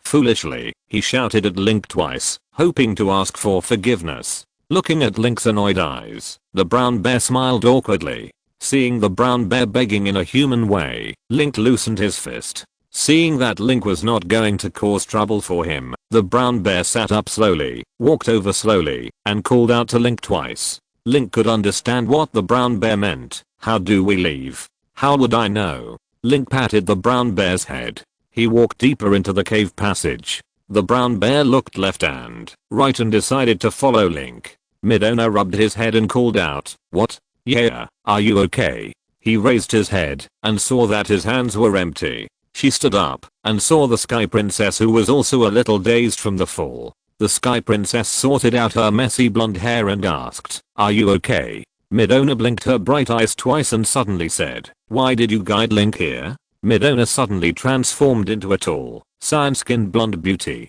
Her blonde hair moved like a snake, twisting slowly. She waved her hand, and a rustling ether particle flew out from her sleeve. The ether particles condensed into a cone-shaped weapon. She had long suspected the Sky Princess. Whether it was the way she appeared, or the trouble she caused, Midona was wary. This trip was proposed by the Sky Princess, and strange events happened at the location of the trip. Link was unlucky, and always got into trouble. Midona knew this. But this coincidence was still too weird. The Sky Princess must be playing tricks. The Sky Princess looked at Midona's attacking posture and hurriedly said, "Midona? What are you doing? I'm not an enemy." Midona asked cautiously, "You make me curious. Are you the real Zelda?" The Sky Princess clasped her hands in front of her chest, her fingers entangled.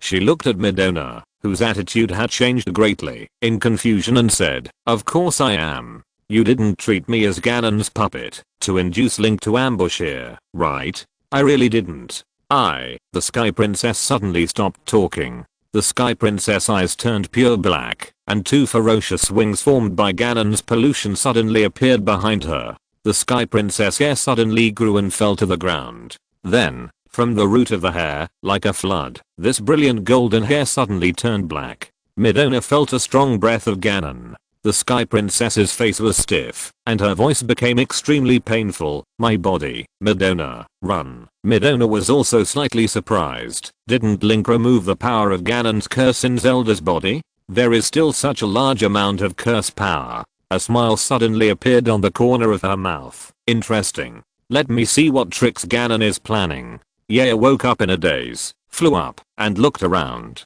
As a result, there was a vast expanse of grass and leaves around, covering the cave. She didn't find Link. In the grass, Zelda was lying, her eyebrows trembling, and she woke up. She felt a little pain in the back of her head, but there was no other discomfort. "Link." Zelda sat up in a daze, and then found that there was only a little red dragon with her. The man and the dragon looked at each other, and the atmosphere was a little dull. Zelda smiled warmly, stretched out her hands, and whispered, "Yeah, come here." Yeah suddenly burst into tears. In another place underground, Princess Washan held a one-handed sword, and walked cautiously in an icy passage. In the middle of the passage, there was a freezing spring. Under the ice, you can see many strange creatures that have frozen to death. Their frightened and hideous expressions when they died were all frozen under the ice. Princess Washan called softly, "Link." "Zelda."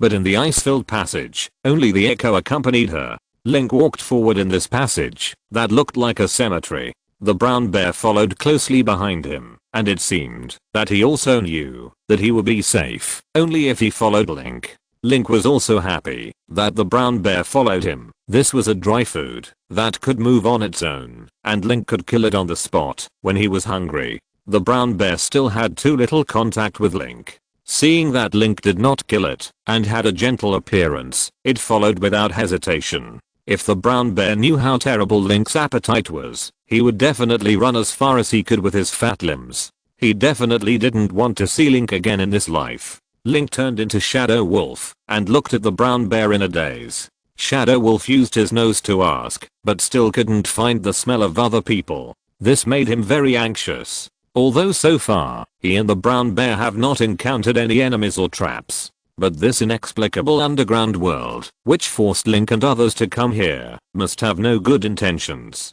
There is no need to worry about Princess Washan and Midona, but it is hard to say about others. Link was a little irritated while turning around in the tunnel. He didn't want to care about the mean brown bear, so he opened his wings. His limbs were not moving, and he pierced through the space and ran quickly. The brown bear only felt a gust of wind. It rubbed its eyes, and Link disappeared. Seeing that Link had left it alone, the brown bear wailed in disappointment. Suddenly, the brown bear heard a scream from behind, and felt a pain in his butt, and was suddenly knocked over by something.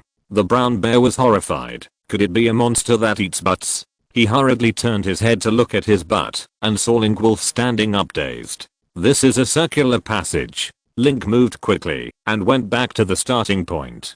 The brown bear saw Link again and jumped excitedly at Link. Link turned into a human again with a gloomy face. Blue flames were coming out of his body and Arkle's roar was heard. A dragon scale sword appeared in his hand. Link shouted and hit the wall hard. He planned to break this annoying maze with violence. If you're listening to this novel on a channel other than Fanfic World, it means they downloaded and uploaded it without effort. We cordially invite you to visit our channel, Mundo Fanfic Novelos. There you'll find the original version of this story and you can explore many other novels of various genres. We're waiting for you to immerse yourself in a world of incredible novels. Chapter 274, Ghostly Tracks. The brown bear looked at Link in horror as he angrily hacked at the wall. Are you really that bad? You're not trying to carve out a passage. Link hacked at the wall, and it was no match for him. Bricks collapsed, dust filled the air, and the wall was broken open. Link waved his palm to disperse the dust around him, and saw that he had penetrated the 3-meter thick wall with his own strength, and the caliber was even enough for the brown bear to enter. Link walked in, and saw that on the other side of the wall, there was a grey area full of spider silk. The brown bear rushed up curiously, and played with the spider silk.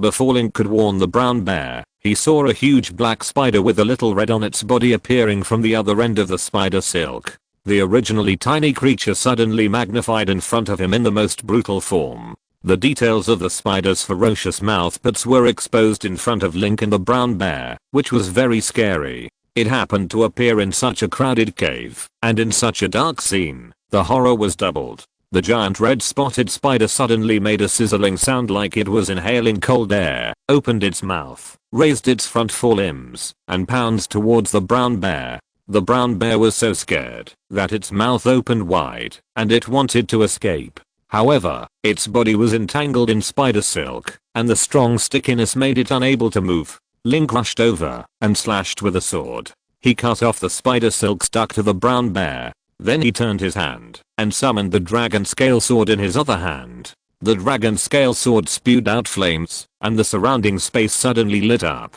The spider silk melted and ignited, and Link stepped forward and slashed directly at the giant red spotted spider with a sword. But something unexpected happened. Link's dragon scale sword not only failed to cut the giant red spotted spider in half, but was bounced off by its hard head. Even Link was surprised and a little absent-minded. Now there were not many people who could block his attack, but he did not panic. If one sword didn't work, then another sword would be used. Link turned around again, and the master sword suddenly stabbed in, inserted directly into the giant red spotted spider's mouth, and then spew out a strong sword energy, directly bombing it and shattering it. Link's body suddenly released a strong electric light, and the spider silk around him was shattered into ashes by the electric light. Then Link turned his body and released a large amount of cold air from his body, freezing all the dust around him and falling to the ground so that the air would not be so turbid that it was difficult to breathe.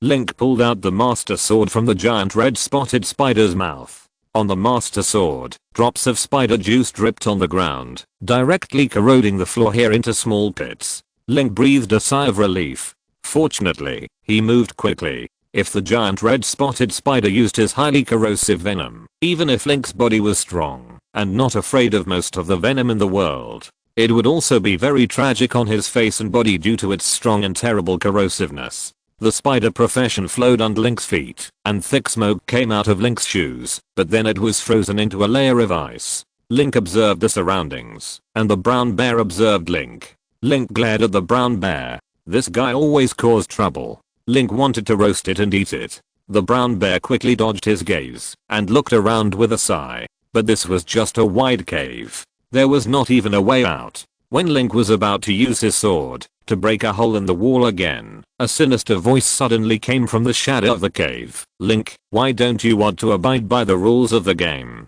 Why don't you want to finish your maze? A dark figure walked out of the shadow. This guy only had an outline, no facial features, just a vague shadow. Without saying a word, Link slashed out with a sword, but was easily blocked by the dark figure and crushed. The dark figure smiled and said, "You must be wondering who I am. I'm just a small minion under Ganon. I'm very happy to see you. I'm happy that I can finally help my master and eliminate his biggest worry. But I'm also sad. I didn't expect that you, who are regarded as the enemy by my master, are just a stupid child who can only use reckless force. Let your friends accompany me, a small minion, to play for a while. After all, it is quite boring here." The brown bear hid behind Link in fear. The dark figure kept approaching and taunted Link with words. Seeing that Link's face was getting more and more angry, the tone of the dark figure's words became more cheerful. Just as the dark figure was waiting for Link to get angry and attack him again, Link suddenly said, "You are stalling for time." The dark figure paused and smiled. "Did you find out?" Link smelled a slight strange smell in the air around him, but he was not in a hurry and continued, "Are you guarding something?" The dark figure smiled strangely. "You don't need to ask more about this. Wait for death." Ancient frost. The air temperature around him dropped rapidly, and a layer of frost appeared on the brown bear's fur. The dark figure smiled and said, "The temperature here will soon drop to the lowest point. Let's see how you resist." Link suddenly laughed. He had been aware of the movements around him and thought that this dark figure was going to use some powerful tricks, but he didn't expect it to just lower the temperature. A chill suddenly emerged from Link's body. Among Link's many skills, he happened to have the ability to control the cold air. He controlled the cold air and immediately turned it into ice cones, stabbing at the dark figure. And he also drew out the Master Sword. He quickly stepped forward and slashed away. The dark figure saw the bright light of Link's Master Sword and stopped talking. Instead, he turned around and faded away. Link thought to himself, "It seems you still don't dare to fight me alone." Link would not allow him to say a bunch of annoying words and leave in a carefree manner. He used the time stop skill directly, and suddenly a few golden chains froze the dark figure there. The certificate of the brave on Link's chest shone brightly. The power of the Holy Triangle poured into the Master Sword. The universe inside the Master Sword was directly covered by a layer of bright golden light. Crack. Link felt as if he was chopping a piece of meat, and felt a tearing sensation. The dark figure was torn in half. The dark figure screamed miserably, "Link, you and the other Zelda will die here. You will become part of my power." Clone. Link was shocked. The dark figure suddenly dropped a bright star while dissipating. Attracted by the Master Sword, the star glowed faintly, trembled, and was absorbed by the Master Sword. Link immediately felt a burst of joy from the Master Sword. Chapter 275 Rapid Rescue.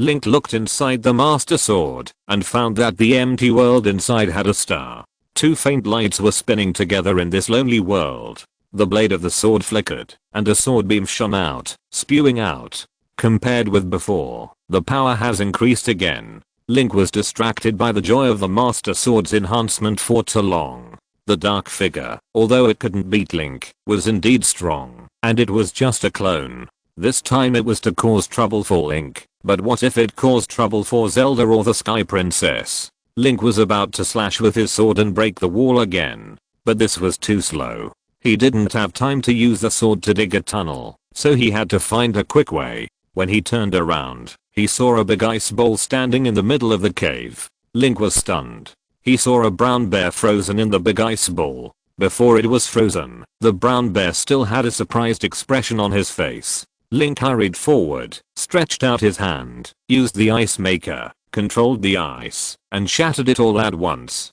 The thawed brown bear slid out of the ice, and its furry fat head turned suddenly, shaking off the water on its body. Just when Link was worrying about how to find the other Zeldas, his cell phone suddenly rang. Link was stunned. How could it be possible? This is underground. How could anyone call him? Link quickly answered the phone, and Zelda's anxious voice came from the receiver. "Link, it's bad. Fang and I are in danger." Link hurriedly asked, "Wait." He kicked the wall hard, and a lot of stones fell, making a lot of noise. The brown bear hurriedly hugged his head and lay on the ground, afraid that the cave would collapse. This phone was customized by Tony. Link and the three princesses each have one. Tony jokingly called it the couple's phone for Link and Zelda. When giving the same signal to the phone, there is no need to rely on satellite relay, but to communicate directly like a walkie-talkie. The signal is extremely strong and very strong. But Midona didn't like it because it was inconvenient to play games. If Zelda could make a phone call in this underground secret passage, it means that Zelda and Link are not far away. Link kicked the wall with a subtle force, so the vibration reaction was particularly large. Link asked, "Did you hear any vibration?" Zelda said hurriedly, "Yes. It's coming from below me." "So there." Link looked up at the ceiling and stabbed it directly with the sword. His body spun quickly, and the power was released. The soil and stones above his head slid down like soft snow. The brown bear looked at Link blankly. Link drilled 10 meters in one breath. He was very careful, fearing that he would hurt Zelda, who might be above his head if he was reckless. The feeling of drilling changed suddenly, and the falling material also changed from stones and soil to sticky plant fragments. Link jumped out suddenly. He saw that he was in a green cave full of plants. The ground was covered with soft green grass. On the wall was Link. Zelda was entangled by a large number of vines, with her limbs spread out, unable to move. Seeing Link, she hurriedly shouted.